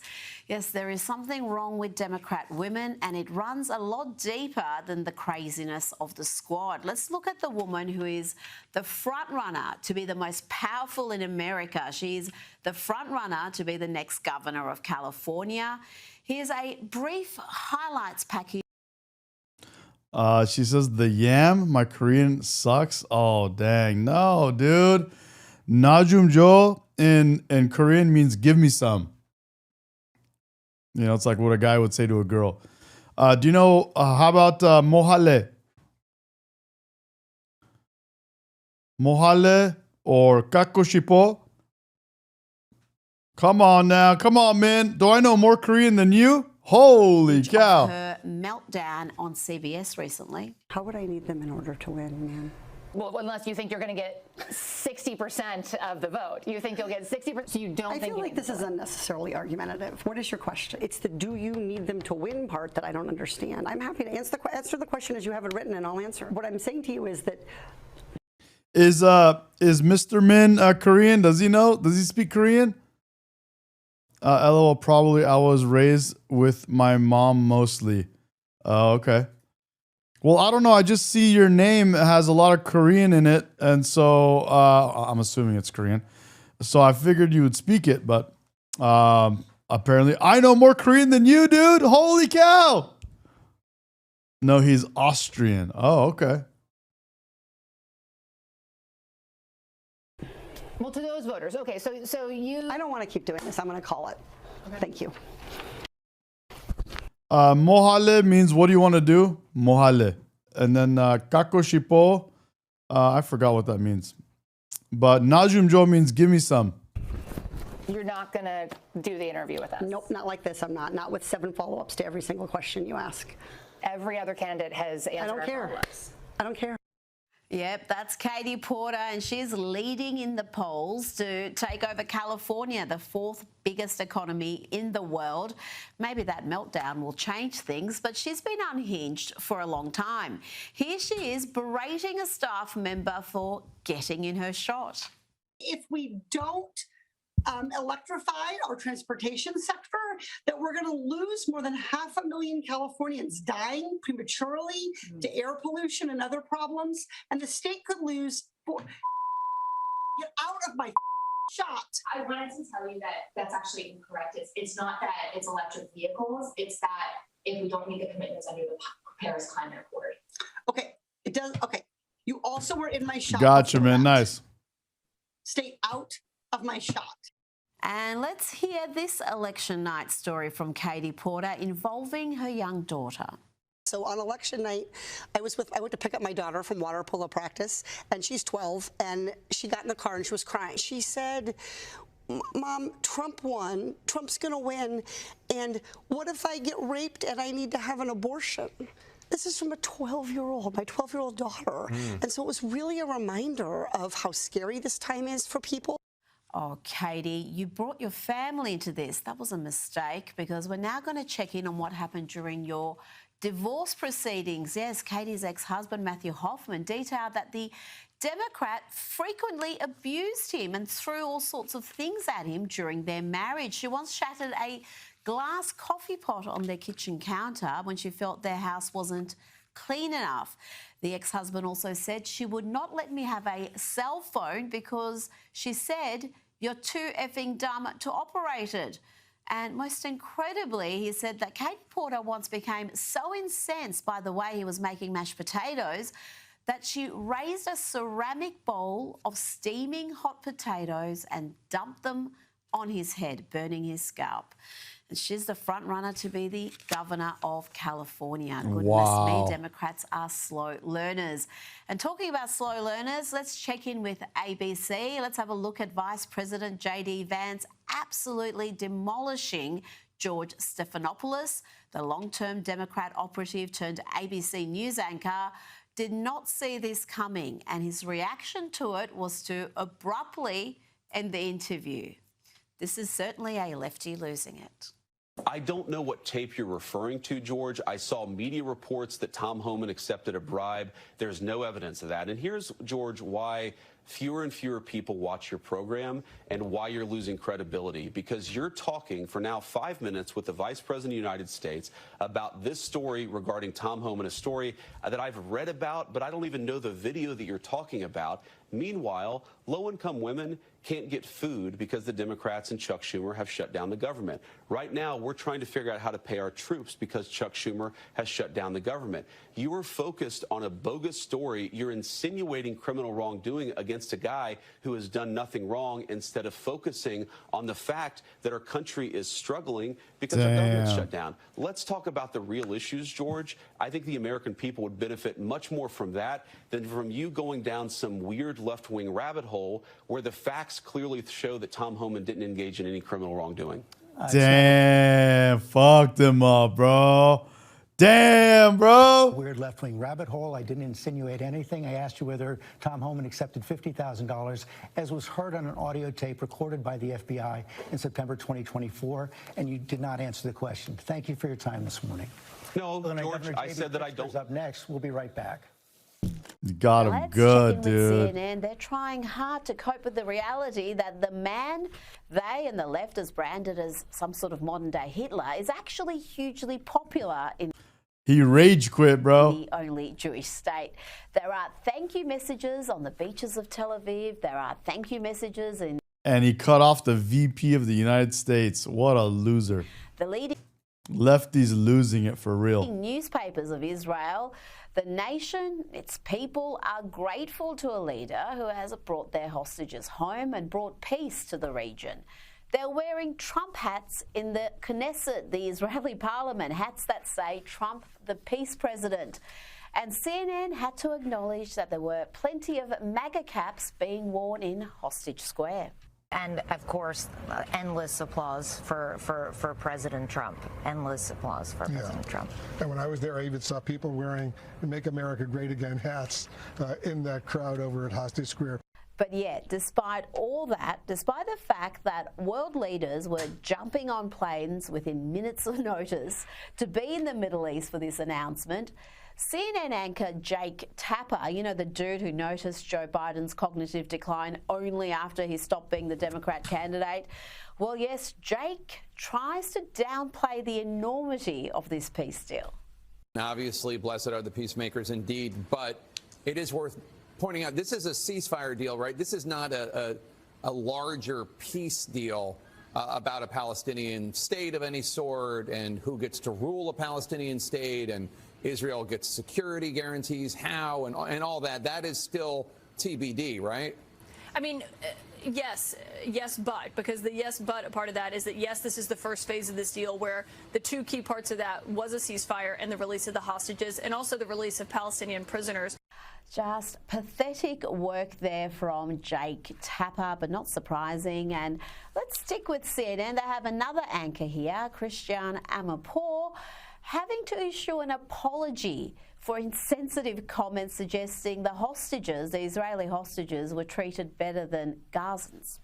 But I regret also saying that they might have been treated better than many Gazans because Hamas used these hostages as pawns and bargaining chips. But that was insensitive and it was wrong. From speaking to many former hostages and their families, like everyone, I've been horrified at what Hamas has subjected them to. Yes, it was insensitive and wrong, CNN. Also wrong was not to keep this deranged Democrat accountable. Here is Jason Crow refusing to give any credit to Donald Trump for the peace deal. How much credit does President Trump deserve for this remarkable agreement? Well, this does need to end the terrible, terrible tragedy we've seen the last couple of years. It's been awful. I don't trust Donald Trump. There's no reason to trust Donald Trump. But I will, of course, work with any administration that wants to achieve those things. Oh, those Democrats are so bitter and petty, aren't they? And so are many of the journalists. And is it any wonder that Donald Trump is telling them precisely what he thinks of them and their activism masquerading as impartial news reporting? Here he is with a rather polite takedown of a Politico reporter. Are you considering walking that back? Who are you with? Politico, Dasha Burns, sir. Dasha, Politico. Politico's gone bad. They've been so wrong about everything. Politico, Politico has been so wrong about everything. Let's get somebody else to ask some questions. Do you mind? Is that all right? Because Politico is fake news. Now, one has to wonder whether this incredible achievement by Donald Trump will lead to a cure for TDS, Trump derangement syndrome. Here is TDS sufferer and pretend token conservative on The View, Elisa Farah. She promised to wear a MAGA cap on the show, on The View, if Trump got the hostages out. Remember this? She did. My point when I say I'm not going to be apocalyptic, it's not changing a tune. It's not making every single thing a 5-alarm fire. Yeah. If he does good, if he gets the Israeli hostages out, I promise I will wear a MAGA hat for one day on the show and say, thank you for doing it. Yeah. She'll knock it right off my head. Well, she lied. She didn't wear the cap. Yeah, had someone she did not. check. Are we surprised? I'm not. Now, before we move on to more cases of incurable TDS, let's check in with what is happening in Virginia. Now, there is something wrong, terribly wrong, with the modern Democrat woman. It's not just the squad. There are so many exhibiting signs of lunacy, signs of hysteria and indecency, unable to call out the most reprehensible of behaviours. Watch Virginia Lieutenant Governor Winsome Earl Sears. She's the Republican candidate for governor. She questions Abigail Spanberger about why she hasn't asked Jay Jones, the Democrat nominee for Attorney General, to step down after his vile behaviour was exposed. Now, watch this. We've seen this where the guy made threats or he wished death on his opponents, and they still wanted this guy to be their running mates. So the guy's nuts. But guys, I gotta get going. I got a lot to do before I jump back on for an evening stream with you guys. Thank you for joining me. I had a fun time this morning with you guys, or this noon or afternoon now. But yes, that was good. We hit 7K. We're on our way to greater and greater. And dude, we're moving fast. Love you guys very much. Thank you for being with me. And I'll catch you guys on the evening stream if you're able to join me. Thank you. State Line, everybody, Min, James, Le Greek, what's up? Just missed you. Surfer Dude, Ange, Tamara, Connor. Appreciate you guys. Yes, you did. You missed it, bro. You missed it. All you guys. Ruby, thank you. Appreciate all of you guys, dude. Love you guys. Thank you. See you later. Bye.